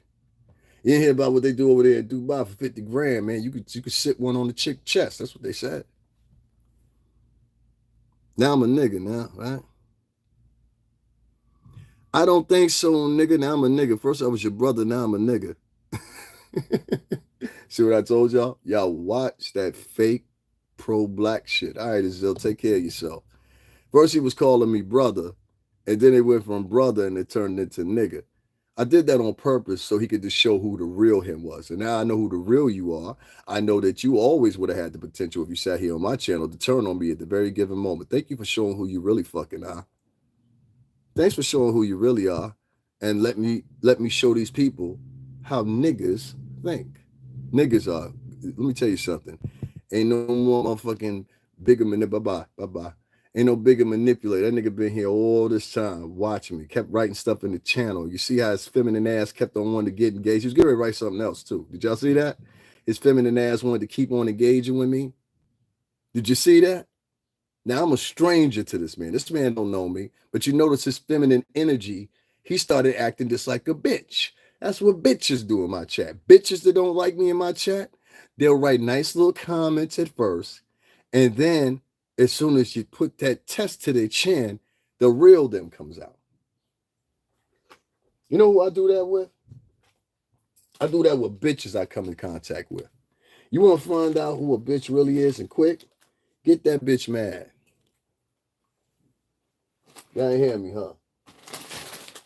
If you want to find out how low a bitch can go, get her mad. Puff found out, didn't he? Y'all ain't hear me, huh? If you want to find out how dirty a bitch can get down, right? If you want to find out, the only thing you got to do is get her mad about something. Now, that representative that was her, that she was showing you for the longest time, you're going to find that person quickly dissipates and somebody else shows up. And that's a real person. And that real person is bewildered. That real person is evil. That real person is mean. And that real person is always out for revenge if they can get it. Y'all better watch who y'all dating. You better watch who y'all talking to. And more importantly enough, y'all better watch some of these women that are out here. A lot of these women are not your aunties. They're not your uncle's wife. They're not your grandmother. They're not none of those women you knew 10 or 15, 20 years ago. These women are capitalists, hookers, prostitutes, hoes, and thots. And I can respect the thot more than I can respect the hoe. Because at least a thot, she's selective of what she's doing. A hoe ain't selective. A hoe will fuck anything and anybody. Oh, a hoe is a dirty motherfucker. Even Mary Magdalene was a prostitute. And she would hit anything. And she was the most revered by God. You understand what I'm saying? And I get that. And she changed herself or whatever. I know a lot of people going to throw that argument at me. I get it. But at the same fucking time, She was a prostitute, you know? And I don't know. I just have a little bit more respect for a chick that may randomly, you know, take a take a ock in her mouth every now and then. You know what I'm saying? I'm saying like that. Take a ock in her mouth, you know what I'm saying, randomly, than I do for pleasure, than I do for a prostitute that'll sleep with anybody for the right amount of money. And as you can see, what's been presented to us, whether it's in the form of these guys were dancers, and they accepted the fact of getting sexually fulfilling positions with Puff and Cassie, whoever that measurement may be. You'll find it very quickly the difference. See, if these were female prostitutes we were talking about, the motherfucking case would have been over. That's why a lot of people say, "Oh, this ain't about what is it? This ain't about race, and it's not about." Yes, the fuck it is. Had you had how many prostitutes was it? 13 prostitutes, and all of them were male.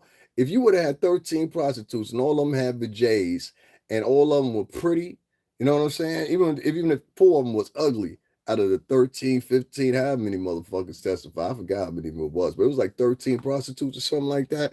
You would have had 13, and even four of them was just semi-ugly, it wouldn't have mattered.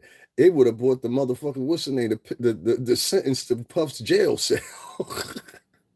Get 13 hookers talking about how a nigga took advantage of them that a female. No, this is 13 male motherfuckers. That's why they have to circumnavigate and put all the blame put all the victimhood on the girls. And I've raised the fact that I say, well, how come we don't feel sorry for the hookers? Ain't nobody asked that? Ain't they victims? Nobody ever talk about the male prostitutes being victims. Like nobody gives a fuck about the male prostitute. Is that what it is? Nobody cares about the male prostitutes? Because nobody is saying, yo, justice for the male prostitutes. These niggas were taken advantage of, according to you.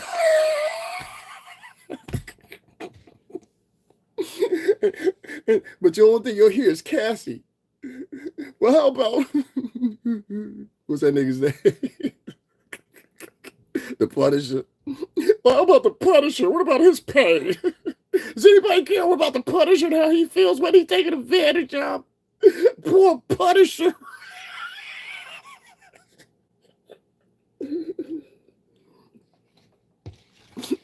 And the Punisher is taking advantage of. How come nobody feels sorry for the hookers? Because they mad? Ain't nobody ever asked this question, right? Ain't nobody how come ain't nobody feel sorry for the male hookers? Is that a fair question?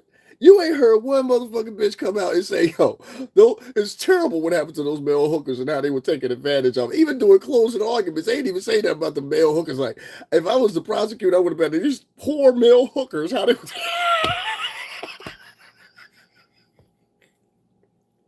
This is a travesty beyond justice. There is no reason that the Punisher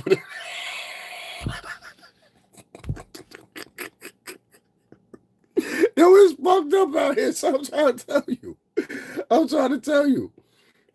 Imagine how I feel. 8 months ago, okay, consistently, my longtime followers will tell you, you can go to my live feed and just scroll. You will see this and validate this for yourself. I have been down at that courtroom for 8 months. These niggas talking about a month. I've been covering this shit for 8 months. And that have nearly seen a quarter of what these motherfuckers have seen as far as donations and shit like that. But the funny thing about it is, I said a long time ago, I said, this shit is about gender and colorism. And why I said that was all three of the girls, they're all fair complected. They're all, one of them I think is even white or something like that. They're all fair complected. They draw sympathy. They put one bitch up on the stand while she was pregnant, and she was the biggest hoe out of all of them.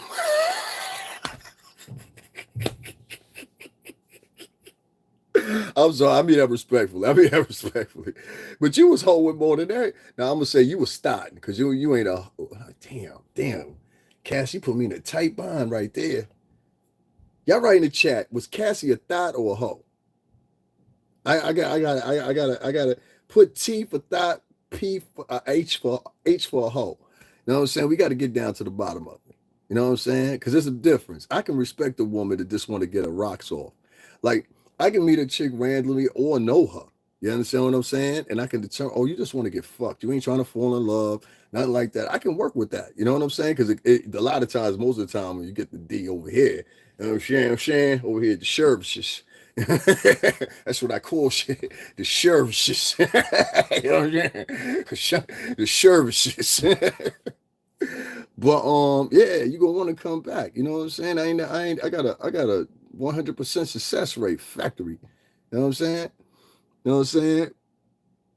PT, yeah, part-time hoe. You can say that. You can say that. I can live with that. You know what I'm saying? Shorty was out here busting down. And I'm going to keep using that phrase. Shout out to 5150 land. I'm going to keep motherfucking using that phrase. Bitches out here busting down. Bitches be out here busting down. As the almighty Corey Holcomb would say, bitches been out here busting down. You know what I'm saying? That's what it is. And so here in New York, we accept that. You know what I'm saying? Listen, man, you go for the road right now. Some chick could be out there, shit look like Jennifer Lopez to give you the whole business for a motherfucking 2 slices and a soda.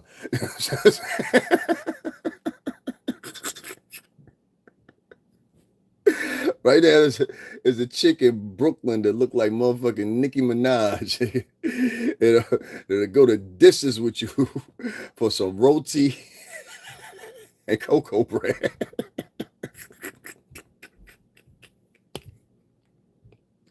Yo, let me cut this shit out. I'm sorry. Let me share this real quick, y'all, because I'm about to go somewhere else. Just give me a second, y'all. I'm just share this real quick. I'm not upset with anyone. I'm not upset with any woman that want to express herself. She want to bust down, bust down. But when you bust down, don't start lying about the busting down. You understand what I'm saying? Don't try to frame it like, I was only busted down because I felt obligated. Then they catch you out sending text, which I believe. See, let me tell you something about Connecticut girls. Connecticut girls are very intelligent. All right. Connecticut is rated one of the most intelligent states in the union, if not the most intelligent state. We're home to Yale University. We're also home to UConn. We're also home to Housatonic. We're also home to Quinnipiac, which many of y'all see the studies from Quinnipiac University. That's from New Haven. That's less than 45 minutes away from me. All right. So we're a very educated state. You understand what I'm saying? Now, with that being said, your girls out here are different than New York girls. New York girls, and even though y'all think it's so close, New York girls, New Jersey girls, and Connecticut, see, somebody wrote facts. New York girls, Connecticut girls, and Jersey girls are very, very, very different. And it depends on what area they're from in those areas. You understand what I'm saying? Like, for example, a girl from Brooklyn, and just because she's trendy, is not going to be the same that a girl is from Queens and is trendy. They're 2 different people. You understand what I'm saying? Even though they come from the same island and all that stuff, you know when they break. Because I said things like a 1, 2, 3, my heart 3. Your heart 3, my heart 3. She says it's on 3.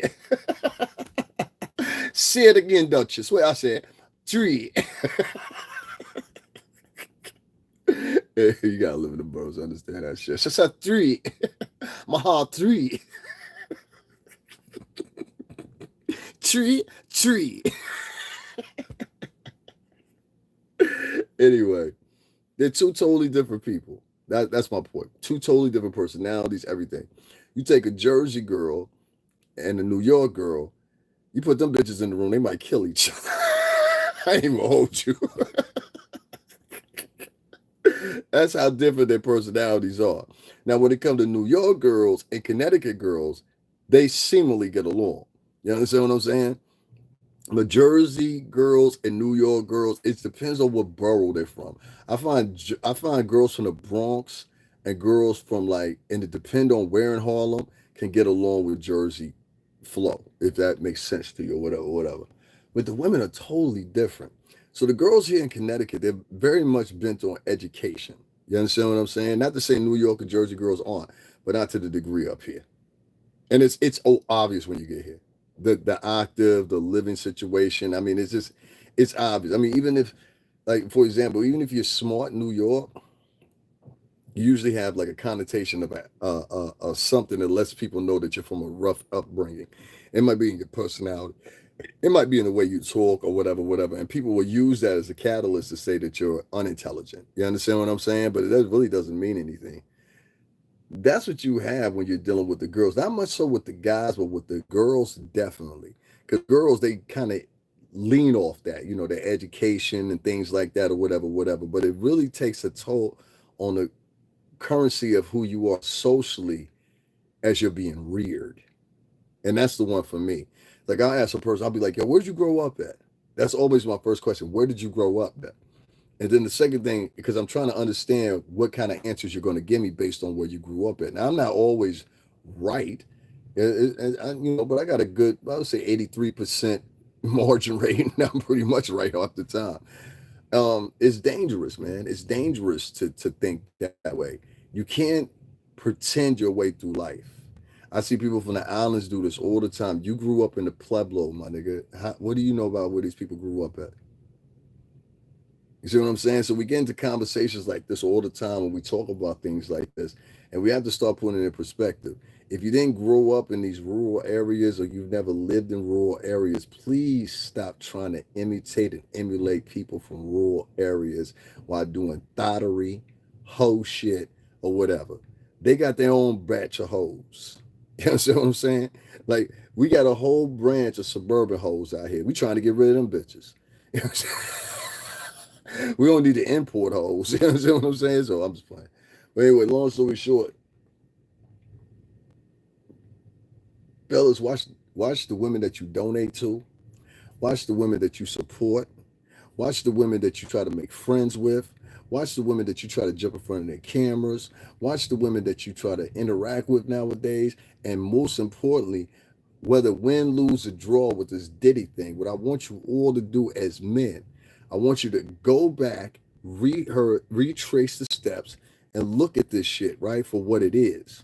And I want y'all to look at it. I want y'all to see the involvement and the diligence that black women in America took on one man, where you never saw any white women jump online in tenacity like these women did against Harvey motherfucking Weinstein.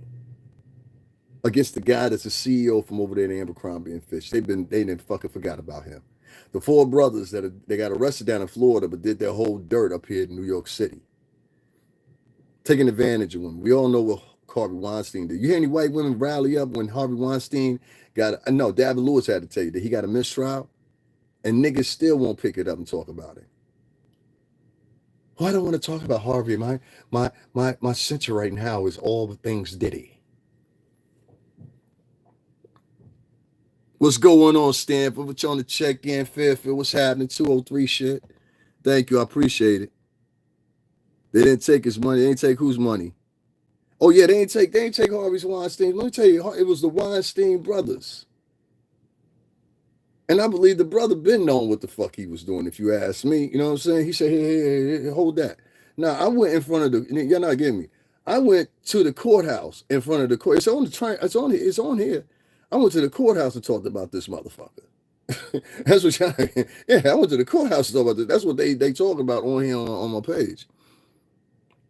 No, it's all good. Shout out to Sean. They didn't rally up because they aren't on code. No, that's what you mean to say. They didn't rally up because they on white folks. Yeah. They're not gonna rally up or whatever. Let me tell you something. I think it was and this is why I said these niggas wasn't out there. That those vloggers y'all see down there, they wasn't out there. They didn't show up until the first, second, and third day of the trial when it started. They wasn't there for the jury selection. They wasn't there because I went to all the bail hearings. Every last one of them I was there. You understand what I'm saying? They got no respect off my reporting. Got no donation. There was people that would come in my chat and make fun of me. I'm like, I'm giving you all facts right now. And they'd be like, nah, I don't like the way he told. Nah, he don't. See, they'd rather listen to people. This is what I found in common. It doesn't matter if they're black, white, polka dot. I'm going to put y'all up on something. This is sociology, right? It doesn't matter if you're black, white, polka dot, or whatever the case may be, right? Listen to me very well. You'll get people, and I can always tell them from a mile away. You'll get people, always be weary. Now, it's not always the truth, but always be weary or raise an eyebrow when you see somebody and they're overly articulating shit that don't need to be overly articulated, which I call their articulation of bullshit. See, people know how to package up bullshit and deliver it to you and make it sound like something. And you'll be so in bewilderment that you won't even, like I heard a motherfucker say the other day, this is simple science, but to a dumb motherfucker, he sounded smart. He says, did you know that a tree grows both ways? And he sounded like he was like Neil deGrasse. Now, Neil deGrasse, that used to be the head of NASA, that's an intelligent man.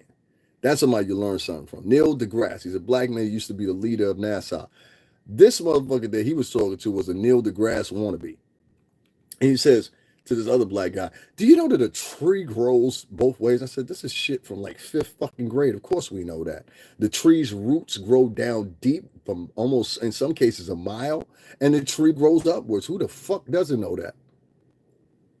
But to a dumb motherfucker, this nigga just says some profound shit.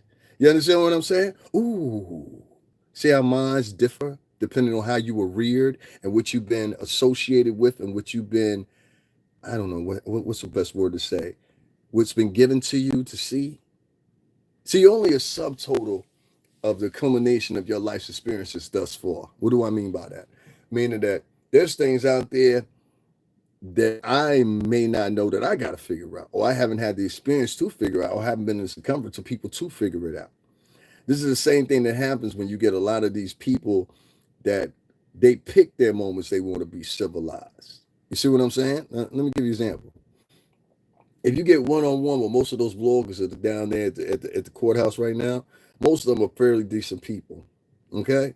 When it comes to interviewing or whatever. This includes even Tisa Tell's punk ass. Most of them are decent people, all right, for that matter. But as soon as there's some cameras on, what you start to see is a lot of motherfuckers, there's certain motherfuckers, not all of them, certain motherfuckers' attitudes switch up. Now they want to start showing off. Now they want to start screaming. I've seen people, they'll start screaming and yelling shit just because they think somebody's going to start filming them. So let me start acting goofy so motherfuckers will put the camera back on me. That way I'll blow back up. It might not be on my channel, but it'll be on somebody else's channel. They hustling backwards. You hustling trying to get on another person's channel when you should just create your own channel, then hustle getting on everybody else's channel, and then tell everybody where to find you at. Backwards ass motherfuckers. So when you got a bevy of people that's what they do for a living on a day-to-day basis, you know what I'm saying? And these are the same people that get, like, for example, the girl vloggers down there, most of them be kicking bullshit, most of them be telling lies. Like, there's other females calling them out for it. There's other females calling other female vloggers out for lying nowadays. I ain't got to make that shit up.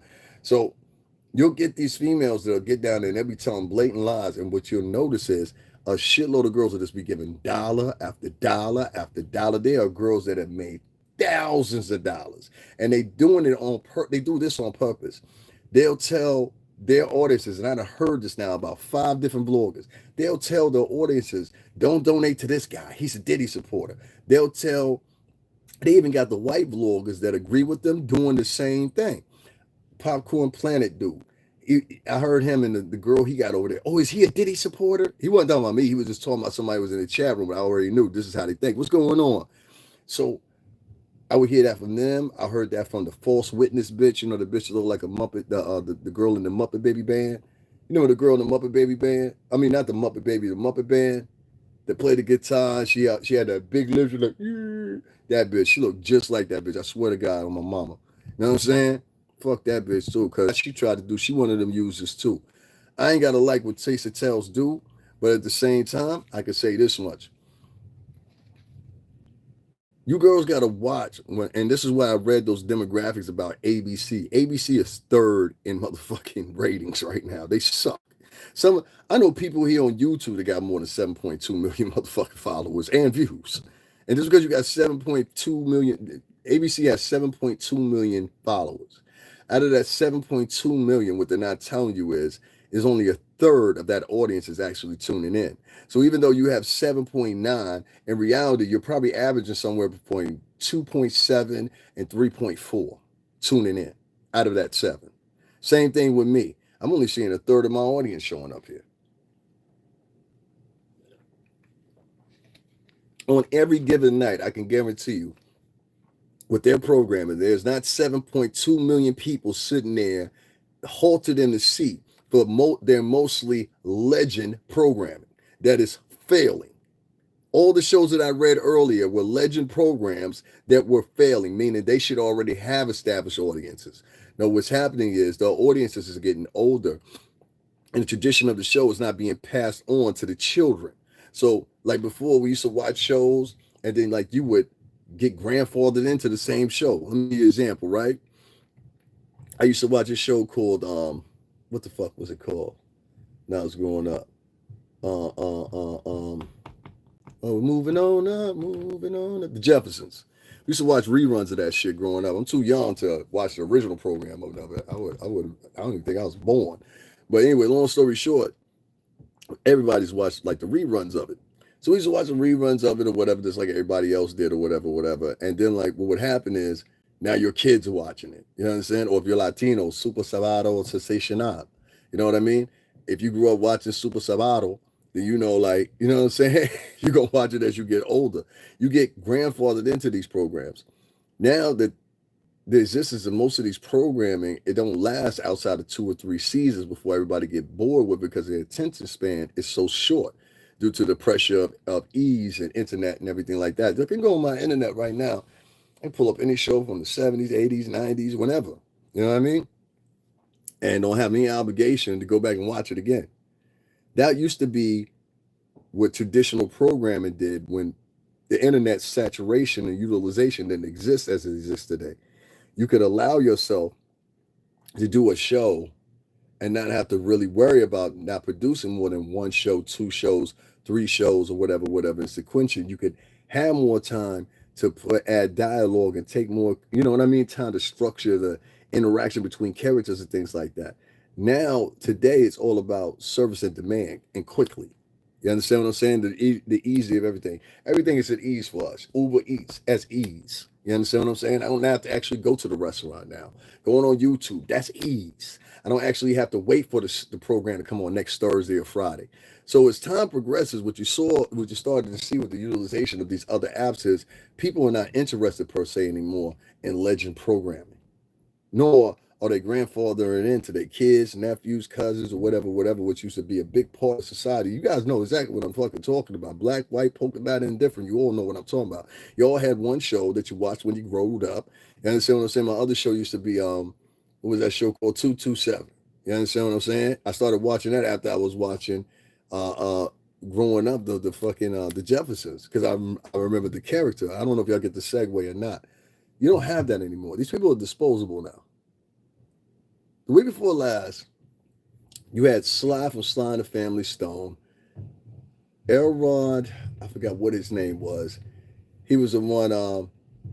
What's that song go? How the song goes?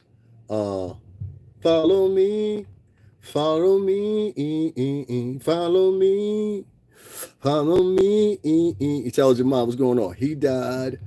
One of the guys from one of the classic groups, I think it was the Spinners or something, he died. It was like 4 major people, but Sly definitely being one of the biggest ones, from Sly and the Family Stone, that died, and nobody cared. Nobody cared. They didn't. These guys were legends. Now, the Rock and Roll Hall of Fame, thank you. The Rock and Roll Hall of Fame and all these white outlets, they held homage to them. You didn't see one black podcast, I swear to God to you. I didn't see nothing but 2 or 3 of them that even mentioned Sly the Family Stone. They didn't care. So the reason I say that is, if they don't care about legend artists, they don't care about legend programming either. That's the point. You know, a lot of people are missing the point. That's why I said, like, my conversations be different, because I'm coming from a perspective that is totally different. And a lot of people, especially in major media, they're not going to like what I have to say because they know I'm telling y'all the truth. Y'all don't realize I'm telling y'all the truth. Y'all figure it out later, but I'm telling y'all the truth. That's why I read the demographics for ABC, to make you understand it's beneficial for the motherfuckers to bring somebody from off the street down there that's not from New York City and bring them on from off the street into their motherfucking shit, because they're dwindling in fucking views. 7.2 million. There's YouTubers that got more than 7.2 million motherfucking viewers. You understand what I'm saying? So you telling me a fucking network that started out as the original in this country of the red and blue network, which is ABC and CBS, now it could only accumulate after motherfucking 70 plus, 80 plus, 90 plus years almost, 7.2 million, and that's it? Don't y'all find that a little odd? I'll say it again. Their PewDiePie has more than 7.2 million followers. Marcus Brownie has more than 7.2 million followers. Mr. Beast has more than 7.2 million followers. Just so you can put that in the scope. You more favorable being on one of their motherfucking channels as some fucking ABC nowadays. No offense, respectfully. But anyway, long story short, I hope y'all understand what I'm talking about. Go look up the demographics for yourself. I told you. They're number 3 in ratings. And the majority of their legendary programming has dwindled. They ain't had a hit over that motherfucker since they ain't had a hit over that fucker since a hit was a hit was a hit. You understand what I'm saying? With white and Asian women, not even with white and Asian women. No, listen, you're doing the demographics selectively or whatever. I'm not taking my demographics by that because which I got to learn is this. Depending on what you're looking for, that's how the demographics can aid you. So when you're reading demographic sheets, you also have to take into consideration. I got taught this, okay? And I learned this from Puff and them. You also have to take into consideration what you're looking for and what your premise is. So if I'm looking for overall demographics and I'm just seeing that the demographics have dropped and I want to look at the percentage points, then that's inclusive of all races. I'm looking at who's looking at overall, who's looking at this programming.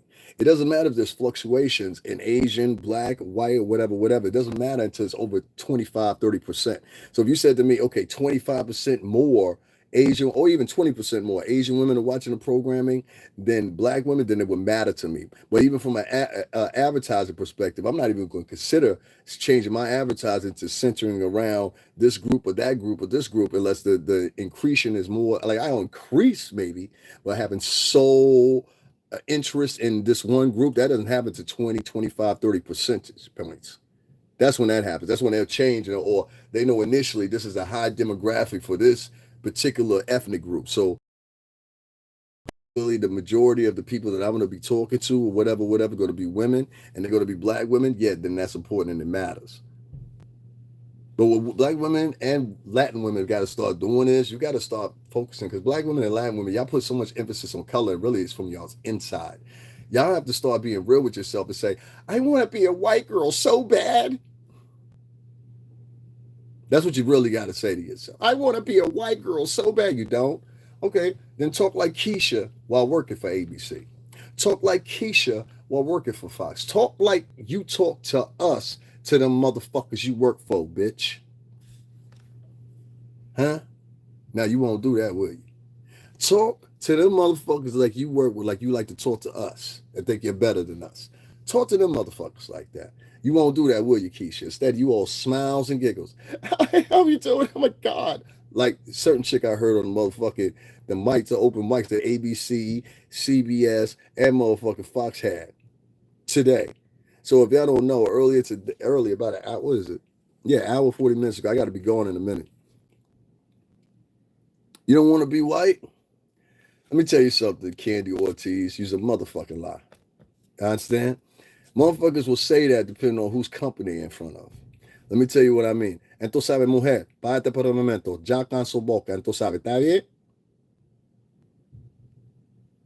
Cuando tú tienes ahí, tú sabes, ser un kaki. Ya canso boca. Ya. Listen to me. The majority of minority girls want to be seen, 2025, want to be seen in the same ilk as white women, or if they're not better than white women. They want the perception to be out. You need an example? I'll give you an example. Latin women. I'll start with Latin women. Fuck black women. I'll start with Latin women. Latin women are the most poised at this. You will never in your life meet a more arrogant broad in this world. And trust me, I dated one. You will never meet a more arrogant, benign, boring, useless, antagonizing, it's all about me, self-centered bitch than a Colombian woman. Make no motherfucking mistake about it. Y'all want to hear me say that again? You will never in your life meet a woman that is more arrogant, belligerent, and just plain out sexually immoral as a motherfucker. And I'm not talking about all Colombian women, but a Colombian woman. Trust me on this one. If you don't believe anything else I say, trust me on this one. Now, the majority of these bitches, what they'll do is on a day-to-day basis, they will sit around like most light-skinned or even brown-skinned girls do in Latin culture, and they will compare themselves to white women constantly. Candy Ortiz, if you have something different to say, hablo ahora, entonces sabe mujer. Yo soy aquí, entonces sabe. La mente ahí, entonces sabe, no claro. Tú quieres en blanco. So anyway, long story short, they will compare their own kids, light-skinned Latinos, they will compare their own kids and see, I wonder if he's light enough. They will have conversations, like one of the conversations that always goes around, keep the race pure. But to keep the race pure, entonces sabes, eran todo indio, Aztec, Mayans. Esa la pure, la sangre ahí, tú sabes. Not Eastern European. You're speaking an Eastern European language. Understand what I'm saying? Like, get into who you really are. That's why I prefer talking to older Latinos, because the new Latinos, they want to place themselves off as being white. And what you find out when you get stopped by the cops, when it comes up to situation, when they talk about deporting people, when it comes up to situation when they're talking about citizenship and shit like that, you then start to understand, oh, well, maybe I'm not white American. Let me go over here to the other minorities and see if they'll help me now, even though I've been sitting around pretending for a decade, 2 decades that I was a white person. Woke the fuck up, didn't you? See, that deportation that happened out there in California, what it did was it made a lot of motherfuckers wake up, and it also started something else that a lot of Latinos know what I'm talking about. It quickly showed the difference between Latinos that have been here for 20, 30, 40 years and then immigrant Latinos that are showing up. And that's what it was meant to do, unfortunately. Join this white brotherhood. So you've been in here for this long listening to me talking about join the white brotherhood. You know what we got to do here and I hope YouTube fixes. Instead of, see, YouTube is doing this thing now where a lot of these people that y'all get in y'all chats are random people. The reason you don't see people donating to me, because that was one of the biggest things they want to do. They want to corner you into doing advertising with them with AdSense, which my channel is monetized. Listen to me. This is for all vloggers. So what they've been doing lately is they've been putting it. That's why somebody like that would write a comment in here. That's why I keep telling you I have to keep going in and repeatedly. See, now he's flagging me. I have to repeatedly go people off my channel. It's crazy.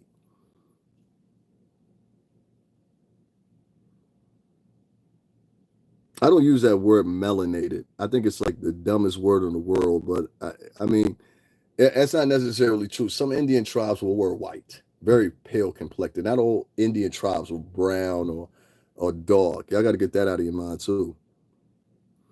Bro, when I get out of prison, that's what you think about men of color. You think I got out of prison? What makes you think I got out of prison? Huh? Some nigga named James Clark to my bro, when did you get out of prison? This is the average black man nowadays. You see why I don't mix with them dumbass niggas? It's like dealing with somebody that's forever 16 years old mentally when you're talking to black men. They're like forever 16 years old. No thanks, man. I don't want to engage. Put up the black power sign and the white power sign. Paper beats rocks. Laughing my ass off. Nobody here thinks you're funny. Let's have some funny. He's been here for 10 years and got 2 subscribers. Nobody thinks you're funny, huh? What a fucking loser. I told you, all these niggas that's in here that's writing funny shit as I'm talking, these are all the motherfuckers that their girlfriend just went to work 20 minutes ago. Or just left off a lunch break, loser motherfuckers. Hold on 1 second, y'all. I'm just looking at something. So this is what I wanted to lead out with. I wanted to talk about Beyonce real quick. I'm going to talk about that for about 20, 30 minutes. I'm going to get up on that. I got shit to do. Yeah, and ain't nobody donate. I could be in here talking that real shit all day long, son. Niggas ain't going to donate unless you spilling tea or talking about somebody in a gossiping way. That is just sad the way the world works nowadays.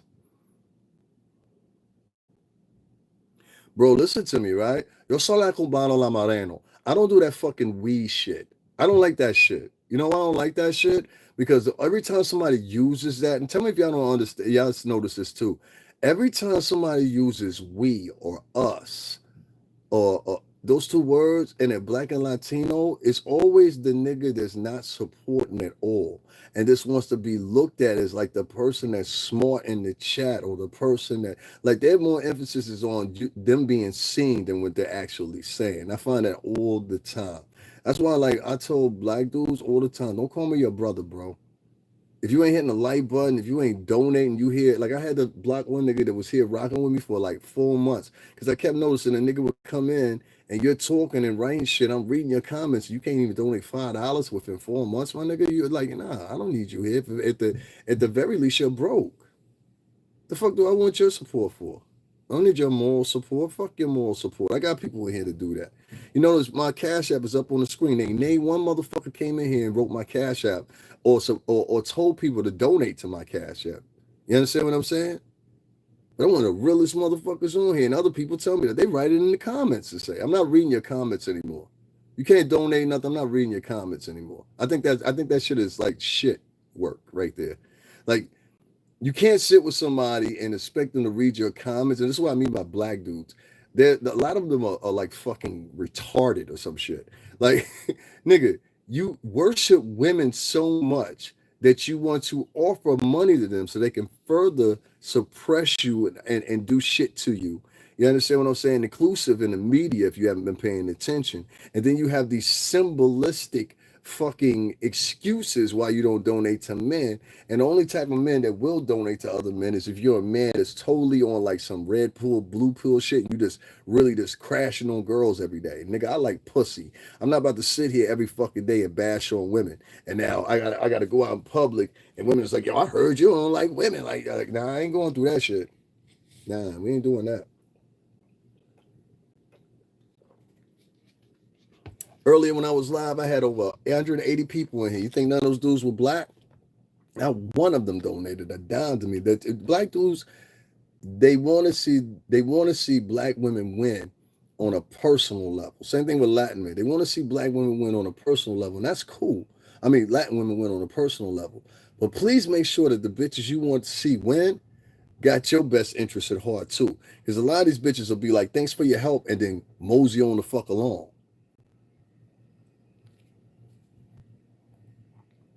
Mm-hmm.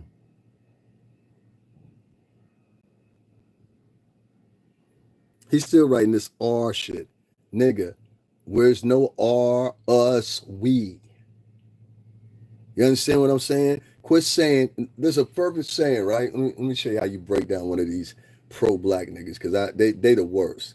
The pro-black niggas are the worst motherfuckers on YouTube, because the only thing they got is their cup out. They don't have nothing to offer but regurgitated bullshit all the fucking time. And if you notice, if you just pay attention to Brother Polite, they'll collect millions from you. If you just pay attention to Umar Johnson, they'll collect millions from you. If you just pay attention to Tariq Nasheed, they'll collect millions for you. Has any fucking thing changed? No. The motherfuckers that were doing it before them, has anything changed? No. In fact, I'll say, if you don't take it from Louis Farrakhan, Malcolm X, Martin Luther King, people like that, Che Guevara, if you don't take it from people like that, there's nothing that's fucking changed. It's exactly the fucking same. And you're telling the same fucking stories over and over and over again, you stupid. You're telling the same fucking stories decade after decade after decade, stupid. So no, I don't feel so. No. I say what I say because it's the truth. Don't come in here with that we, us, they shit. If you can't feed the people, then you can't lead the people. That's the rules. If you can't feed the people, you can't lead the people. On my channel here, I went over and I showed y'all what a Nation of Islam. I had the Nation of Islam. And these women were out there, and thank you, sister, for the food or whatever. I'm still in touch with those guys. She had chicken, brown rice, and cabbage, and they was handing it out to free to homeless people out there, or just anybody that was just hungry in general. And she was serving fish and she was serving chicken that they had cooked up with the rest of the Islamic sisters over at the temple over there. Right? And they were just handing it out. They weren't asking nobody for money. They wasn't asking nobody, hey, make sure you come to the mosque or recruiting people or nothing like that. They was just feeding people. So one thing you got to learn, if you want to be a leader, the first thing you got to do is be able to organize and feed people before you can lead people. All that other shit, that symbolic shit you niggas be writing in the chat room, is just what it is, symbolic bullshit. I give a fuck. Now, that's what's up, Shawnee. That's what's up. That's what's up. Yeah, that's what's up. I appreciate you. Yeah, that's what I was talking about with YouTube. YouTube is and not all the new subscribers are bad. Shawnee seems like she cool. But what they're doing is they're prioritizing is putting us out to strangers versus actually getting our people in here. They've been a long time. I got subscribers been following me for 5, 6 years. They told me they come in here and they talk about, yo, I didn't even know you was live. You know what I'm saying? They'd be like, I didn't even know you was live, son. You know what I mean? Like, so it's crazy. Usually earlier this morning I went live, I had like 180 people in the chat room. You know what I'm saying? Niggas would be like, I didn't even know you was live. Hold on, that's one of my brothers. What he sent me. Speaking of New London. All right, yeah, I'm back. I'm sorry about that. I don't know what the hell that's happened right there. All right, yeah, I'm back. I'm sorry about that. I don't know what the hell that's happened right there. That thing just went all kinds of haywire. But anyway, yeah, man, that's just what it is. Real quick, I want to talk about Beyonce. Then I'm gonna get up off of here. I'm gonna come back live with y'all probably in a little bit or whatever. We're gonna be doing this a little bit, but I want to talk. Y'all want me to wait and talk about Beyonce? This right in the chat room. If y'all rather me wait and talk about Beyonce, y'all rather me wait and talk about Beyonce? I think I'm gonna do that. I don't think anybody. All right, so we'll skip that Beyonce conversation. Don't nobody want to talk about Beyonce. These women to switch up on you. 5 years ago, they were calling the Queen Bey. We love Bey. Now she get ready to have to throw in real quick. Beyonce could have lost her life the other night. You know what I'm saying? She was in she's kind of like a Kanye ad. Kanye had this floating stage. That's probably where she got the idea. And a lot of these artists are doing this thing with this floating stage thing that they all got from Kanye West. I don't give a fuck what nobody know.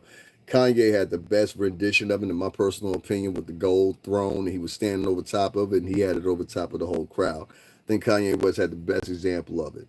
But Beyonce tried to copy it. And I'm going to show you guys in a few minutes. I uploaded it. But Beyonce tried to copy him, in my opinion, or the same company came to her. And she did it in this little red car. And the first thing that threw me off was the car was slanted while she's up midair. So she's hovering across the audience or whatever. I mean, she's somewhere up where if she fell, it's a wrap. But the thing about it is they have a harness around them in case you fall or slip or something like that or whatever. They have a harness that they put around you. Now, I don't know if it was a prop malfunction or whether or not she just got nervous. You understand what I'm saying? It could be either or. She just felt like she was slipping. But she said, stop. And they took her down and brought her down or whatever. So maybe she felt like she was slipping. Maybe she felt nervous. Maybe she just wasn't feeling it. Maybe she got sick. I don't know. There's a many of different things. I didn't hear any confirmation about there being a what's name. Maybe somebody can correct me in the chat room if I'm wrong. But I didn't hear anything about her being nervous or sick or maybe missing a meal. You know what I'm saying? Like, I didn't hear nothing like that. So it just kind of made me raise the eyebrow and say, wonder what's going on, So we're going to see what's happening. Let's see what's happening, updates, what's going on with this real quick. Because I do want to know what happened with her or whatever. And I looked at it partially, but I didn't look in depth enough. You know what I'm saying? But what I did do was, what I had, I kind of compiled together. Hold on, I'm going to show you guys real quick. So you guys can see if you haven't seen it yet.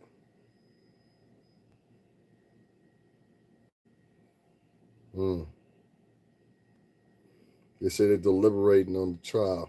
I'm going to go back to that in a minute, guys. Just give me 1 second. I definitely got to do that over again. I'm just looking at something, y'all. Don't pay no attention to me. I'm just looking at something. Wow, that's crazy. All right. That is real crazy how that does that. It's interesting. Okay, let's see something. Would you say this is my first time? Oh, I got that. I might skip real quick. No, I'm not. Let's not do that. Let's not. I thought we might try something like this. I don't trust that car for some reason. Right from the start. I don't trust that car for some reason. And that's Beyonce in that red car. I think it's having a malfunction. Why is it hanging like that? Oh, she said stop. Say it again. See, I knew I didn't trust that car. And you can see how far it's suspended up in the air. Y'all see that? I had to speed that up because it took so long for them to bring it down. As you can see, here's another angle of it. You see how the car is slanted like that? I don't think it's supposed to be like that. It doesn't even make sense for that car to be slanted like her high up. So I didn't like that. And you see they took Apple out of it. But she had to be scared to death. I mean, the whole thing is tilted to the point where you can see her get ready to fall. See how she had to say stop?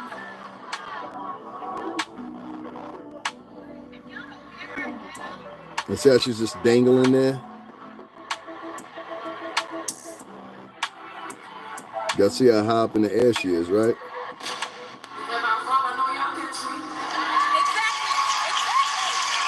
Jay-Z, I saw it coming. I think she saw it coming. Jay-Z, Get her out. I have spoken.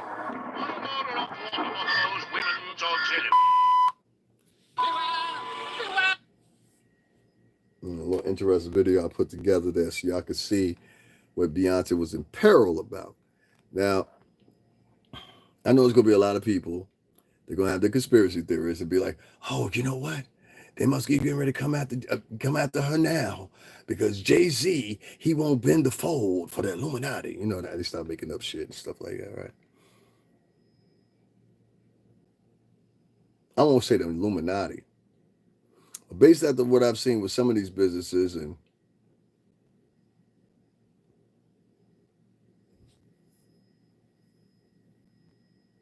it's a possibility.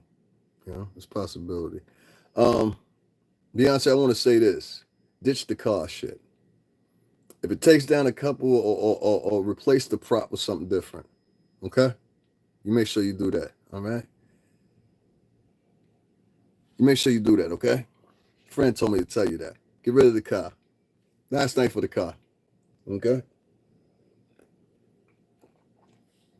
Last night for the car, okay? In fact, Beyonce, I don't ever want to see you in that fucking car again, okay? Stay out of that fucking car. The company is either not reliable, it's going to be an incident or accident sooner or later. And I don't want Beyonce to be a totality. You know, I admire a woman that brings, you know, a lot of people don't give her credit for this. I admire Beyonce having her daughters involved. She's like, fuck somebody watching my kids. I watch my kids right here on this motherfucking stage. You know? It's a beautiful experience for those kids that grew up in the show business world, where as well being humanitarian and being normal. A lot of people don't understand about those kids. They're humanitarian and normal. You understand? One thing I will say is this. It's going to be a time soon. They're going to start coming after the women that are the superstars too.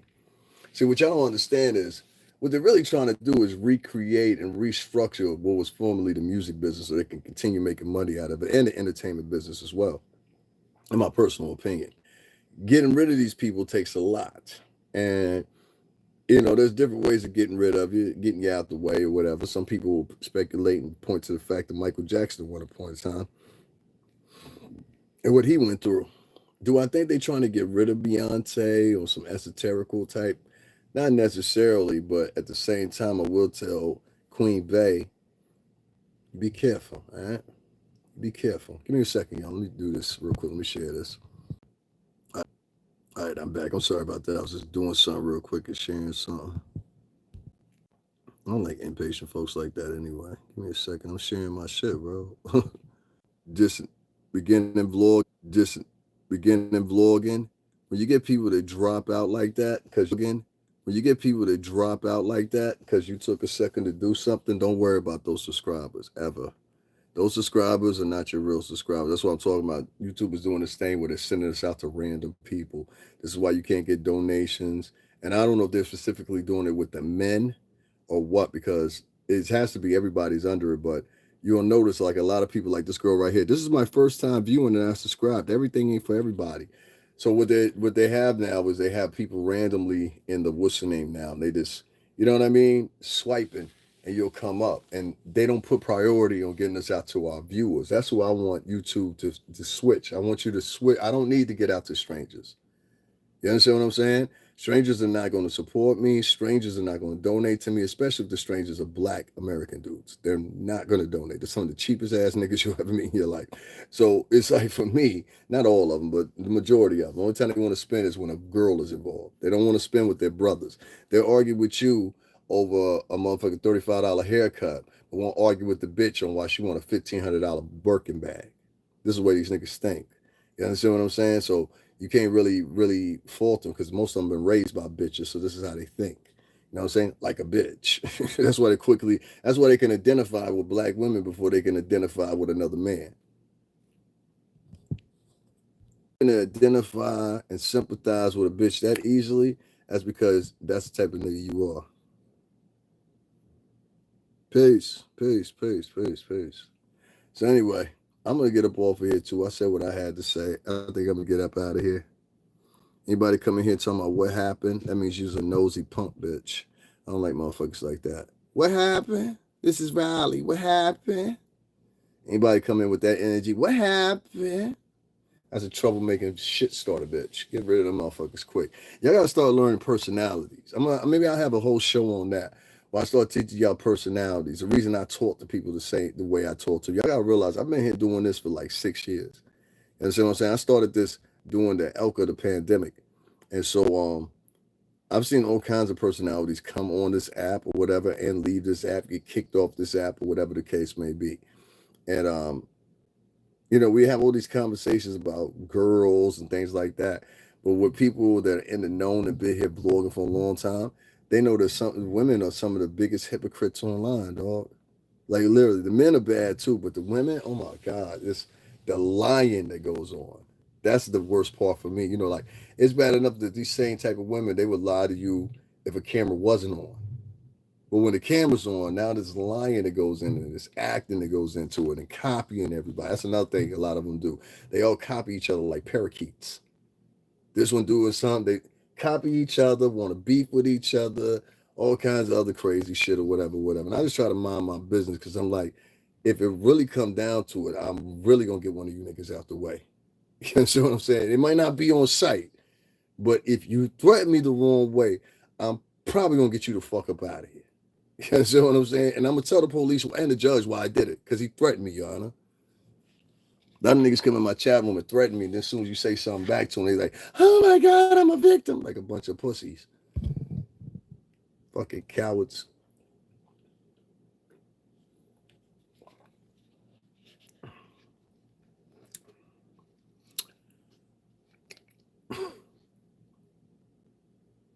I think that's all I got to say right now. I do believe that's all I got to say right now. So, yeah, I got to go too. I got to get the moving. I'm sitting here with these niggas. These niggas ain't donating a dime to me, supporting me, won't even hit the like button or nothing. You got to ask yourself sooner or later, why the fuck are you sitting in here with these folks?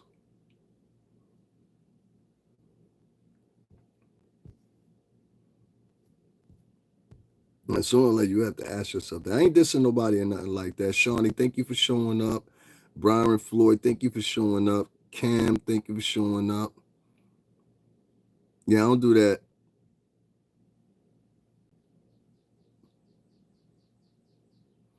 I don't give a fuck about that, man. You can come back anytime you want to. Jazzy Joy, what's up? I don't know what you into. You ain't say shit. I don't like people don't say nothing in my chat. Vern Jackson, another person that say nothing. Candy Ortiz. Intelligent Mind Smith, what's going on?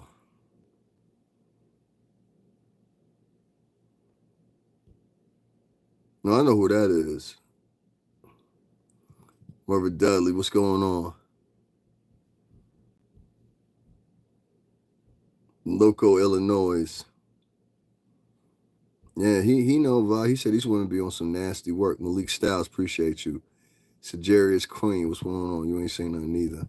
Yeah, you right about that, man. I mean, I could sit here and do that shit all day long with y'all, man. Ain't gonna bring me no money in my pocket or anything else. It's like, goddamn it, I gotta depend on. It's funny, man. You gotta depend on Google now. Like, if you a dude, the best thing you should do is just don't look for no donations. Black American women do not like you guys. All right. I'm trying to tell y'all this. They don't want to be with you, nor do they like you. The batch of them. If they had a preference and they had a choice, they're going to pick any other man other than that because most of them don't like the way they look or comfortable being in their skin. A lot of them have some of the highest altitudes of low self-esteem you've ever seen in your whole entire fucking life. It would blow your mind. And when I hear other women confirm this shit to me, I know I'm right. Because women are saying the same shit to me now. You know what I'm saying? So what I tell you, men, um, first of all, I have nothing to say to you. I'm gonna stop doing that. I have to stop giving advice to a group of men that obviously are showing you just by their lack of, I done caught like 6 or 7 men that have been in my chat room before in the past 3, 4 months. I talked about 2 of them. That one of them had been over here on a day to day. Like every time I went live, this motherfucker was here and he was talking and being interactive. Then I went to just a certain person's podcast and I seen the same person in there. And usually I don't get mad about shit like that. But it was one thing that the nigga said. I said, well, man, make sure you hit up the Cash App next time you get a chance. I say that to everybody. So instead of hitting up the Cash App, he says to me, oh man, my pockets ain't right now, man. When I get right, I'm gonna hit you up. I said, all right, cool, man. I ain't make no big deal out of it. I said, all right, I hold the man to his word. He's a man, right? So anyway, fast forward, not even 8 hours later, he's over at somebody else's podcast, and it's a girl. And he's doing the same routine. He's heavily interactive in the chat room or whatever. The girls got a moderators going around making sure everybody, I don't have that shit, making sure everybody donate where they could donate, navigating them towards the app, whatever they're going to choose to donate with or whatever. And this nigga donated this bitch $100. This bitch, I swear to God on Almighty, this bitch wasn't talking about shit. She had no info to gather. The only thing she was doing was resuscitating and regurgitating motherfucking shit she had read. And I said, yo, because y'all don't get it, but how can I say it? The urgency that these niggas have for bitches is dangerous. Even women acknowledge it's dangerous. I want to say passion, but it's not even passion because most of them not even looking for love. It's lust. They want to lust after and fuck as many girls as they possibly can. And if you look at the STD rates right now, you'll understand and it's the girls' fault too, but you'll understand very quickly that Black American women lead in STDs. Did you know this? In the United States, Black American women, go to the CDC website right now. They lead in STDs. You are more profitable to get an STD from a Black American woman than you are from a Black American man. Did you know that? And that's crazy. Whoever's giving whoever whatever. Don't believe, go look at the CDC right now. I'm not spreading hate. I'm telling you the truth. Huh? The Center for the Disease Control says this. In Atlanta. Their headquarters is in Atlanta. Huh? We don't want to have a discussion about Atlanta. We can do that too. You know what I'm saying? Like, all right, then let's not play stupid. So I'm just saying, you know what I mean? With Black American women leading the most in STD rates, it's kind of scary. You know what I'm saying? So, today's hoe and yesterday's hoe, I guess. But nah, man, I'm cool with that. That's why I said don't come in here with that we, us, brother shit. Nah, if you ain't donated a dime to me, nigga, you a stranger. What's up, though? What up? You know what I'm saying? Other than that, I don't do all that buddy, friendly, fake shit. Like, I don't do all that shit. Hey, how's everybody doing? I don't do all that shit. I'm not them niggas, man. Like, I can't stand motherfuckers that really talk like that. Like, you sound like a nerd that was never around anything real, and now you got an opportunity, and now you talking. You know what I'm saying? Because let me tell you something, man. On some real shit, it don't even have to be Puff. But niggas that was around Puff would smack the shit out of half of y'all niggas sitting around on these online shits talking the shit you talk. Especially that little light-skinned bitch should be acting like she's some motherfucking killer or something like that. One of these days, bitch, somebody gonna snap your fucking neck. You little pencil neck, never been in a fight ass bitch. You know what I'm saying? Somebody gonna snap that bitch's neck wide in a circle. I'm trying to tell you. For fucking around talking shit about people. That's why I don't get into that fucking, what's that shit called? That gossip and tea sector or whatever. Cause you know what I'm saying? Like I listen, man. Nah, I'm good with that. I don't even argue with them niggas over there in that tea sector because you'll end up doing something to them. The way they play is real dirty. So they'll make up campaigns about you, clip shit or whatever. It's best if you stay away from them people in the tea sector. I mean, ultimately, you find out they're nothing but a bunch of snitches, bitches, and cowards, most of them. You think Yeah, one of them motherfuckers, like it may be one or two of them that take up the challenge. The majority of them motherfuckers is online in them T sectors. If I tell your ass to meet me in the Bronx, I tell you meet me in Brooklyn on this block, that block. I ain't gonna say the blocks. You ain't coming. I know you ain't. You know what I'm saying? I know you ain't coming. Matter of fact, the niggas that you with here in New York gonna tell you, no, don't go over there. You're not coming back. You know what I'm saying? The way you went over there. Not that you're not coming back, you're just not coming back the way you went over there. You get what I'm saying? So, and I know this for a fact, and y'all done seen me a million places throughout New York City, tri-state. And I've been, trust me, I've been, and not to brag about it, but nigga, I be in the danger zone, and I don't never have to ask a nigga. Have you ever noticed I've never had to ask a nigga to come on camera? Niggas will stop me and be like, yo, several times, yo, this nigga talking some real shit. You know what I'm saying, all right, if I'm talking some real shit, which that don't bother me no, that don't faze me no more either. Because if I'm talking some real shit, donate the $100 to me, not to some wayward bitch that you seen online. You understand what I'm saying? So I just don't like the fact that how these women have made a commodity out of the Diddy trial. There's a lot of money been thrown around, and it specifically is being thrown around at motherfuckers that ain't even from New York, and particularly females that ain't from New York. 3 motherfuckers that are from California right now are getting all the shine as far as the commentary in front of a New York courtroom in New York City. And I'm not hating nobody. I'm just wondering, why is the major media outlets specifically wanting to break bread with them, and they're not even from here, and they're taking the money that they're getting or whatever they're getting out of it, and they're taking it right back to where they're from. But you ain't breasting nobody major media here from the New York City tri-state.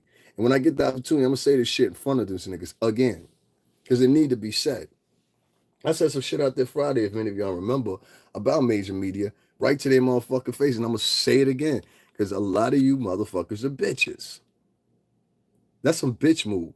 If you sitting up there and you purposely not picking people from New York City to bring on these programs and talk or whatever, and give a other side of opinion, only thing you want to do is bring motherfuckers that you feel are photogenically acceptable to bring on. It's like the Lauren LaRosa bitch. Y'all brought her on camera because I said there ain't no dark skinned girls up there. So y'all needed a dark skinned girl or a dark brown girl. So y'all brought that bitch up on there. I don't like that bitch. And when I get the opportunity, I'm gonna tell that bitch straight to your fucking face, just like I told the Tisa Tales bitch, fuck you. Now, and Charlamagne and Envy, y'all can take that however the fuck you want to. Envy, we know you.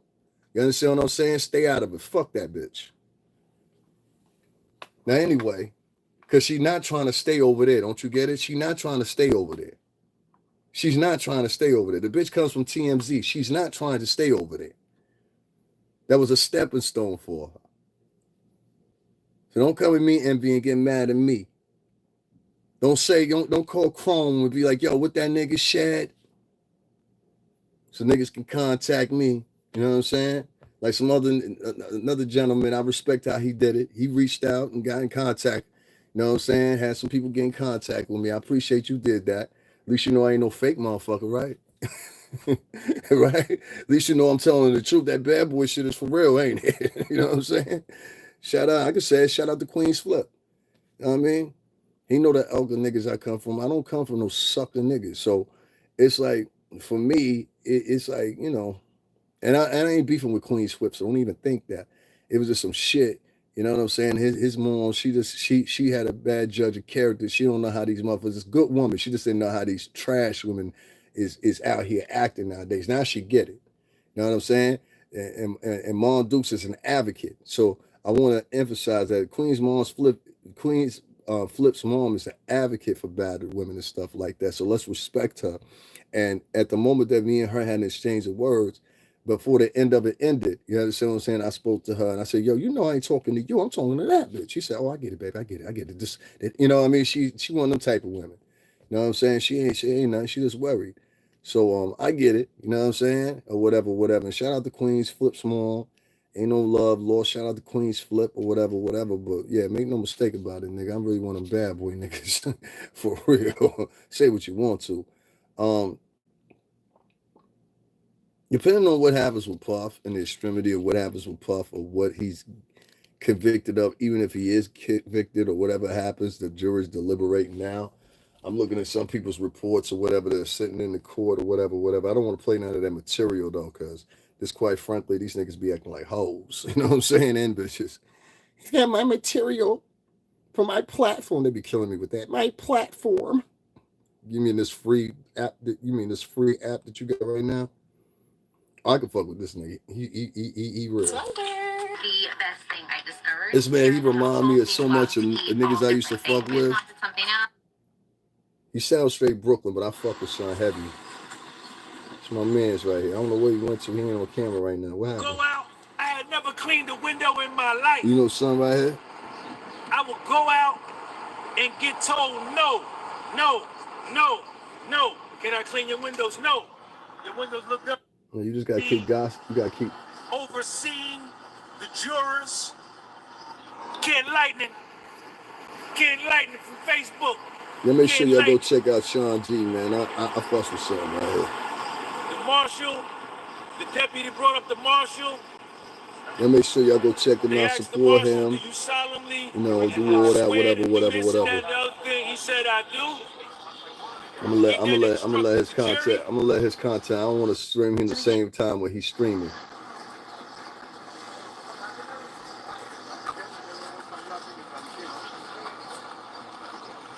There goes somebody in his chat room talking about, what about black women? You keep talking about being a man. A chick really wrote that. Look. Oh, did a nigga write that? Your ass up out of here, Blazing Marley. Yeah, I see that nigga too. You must be the one that's feeling it. Just because you foundational black American and I'm foundational black American, that don't mean we friends. Exactly. That don't mean I like you. You see what I'm saying? That don't mean I trust you. Exactly. Because it was the same ones that cooperated against me, that foundational black Americans cooperated against me and sent me to prison. And with that, that's the end of the show.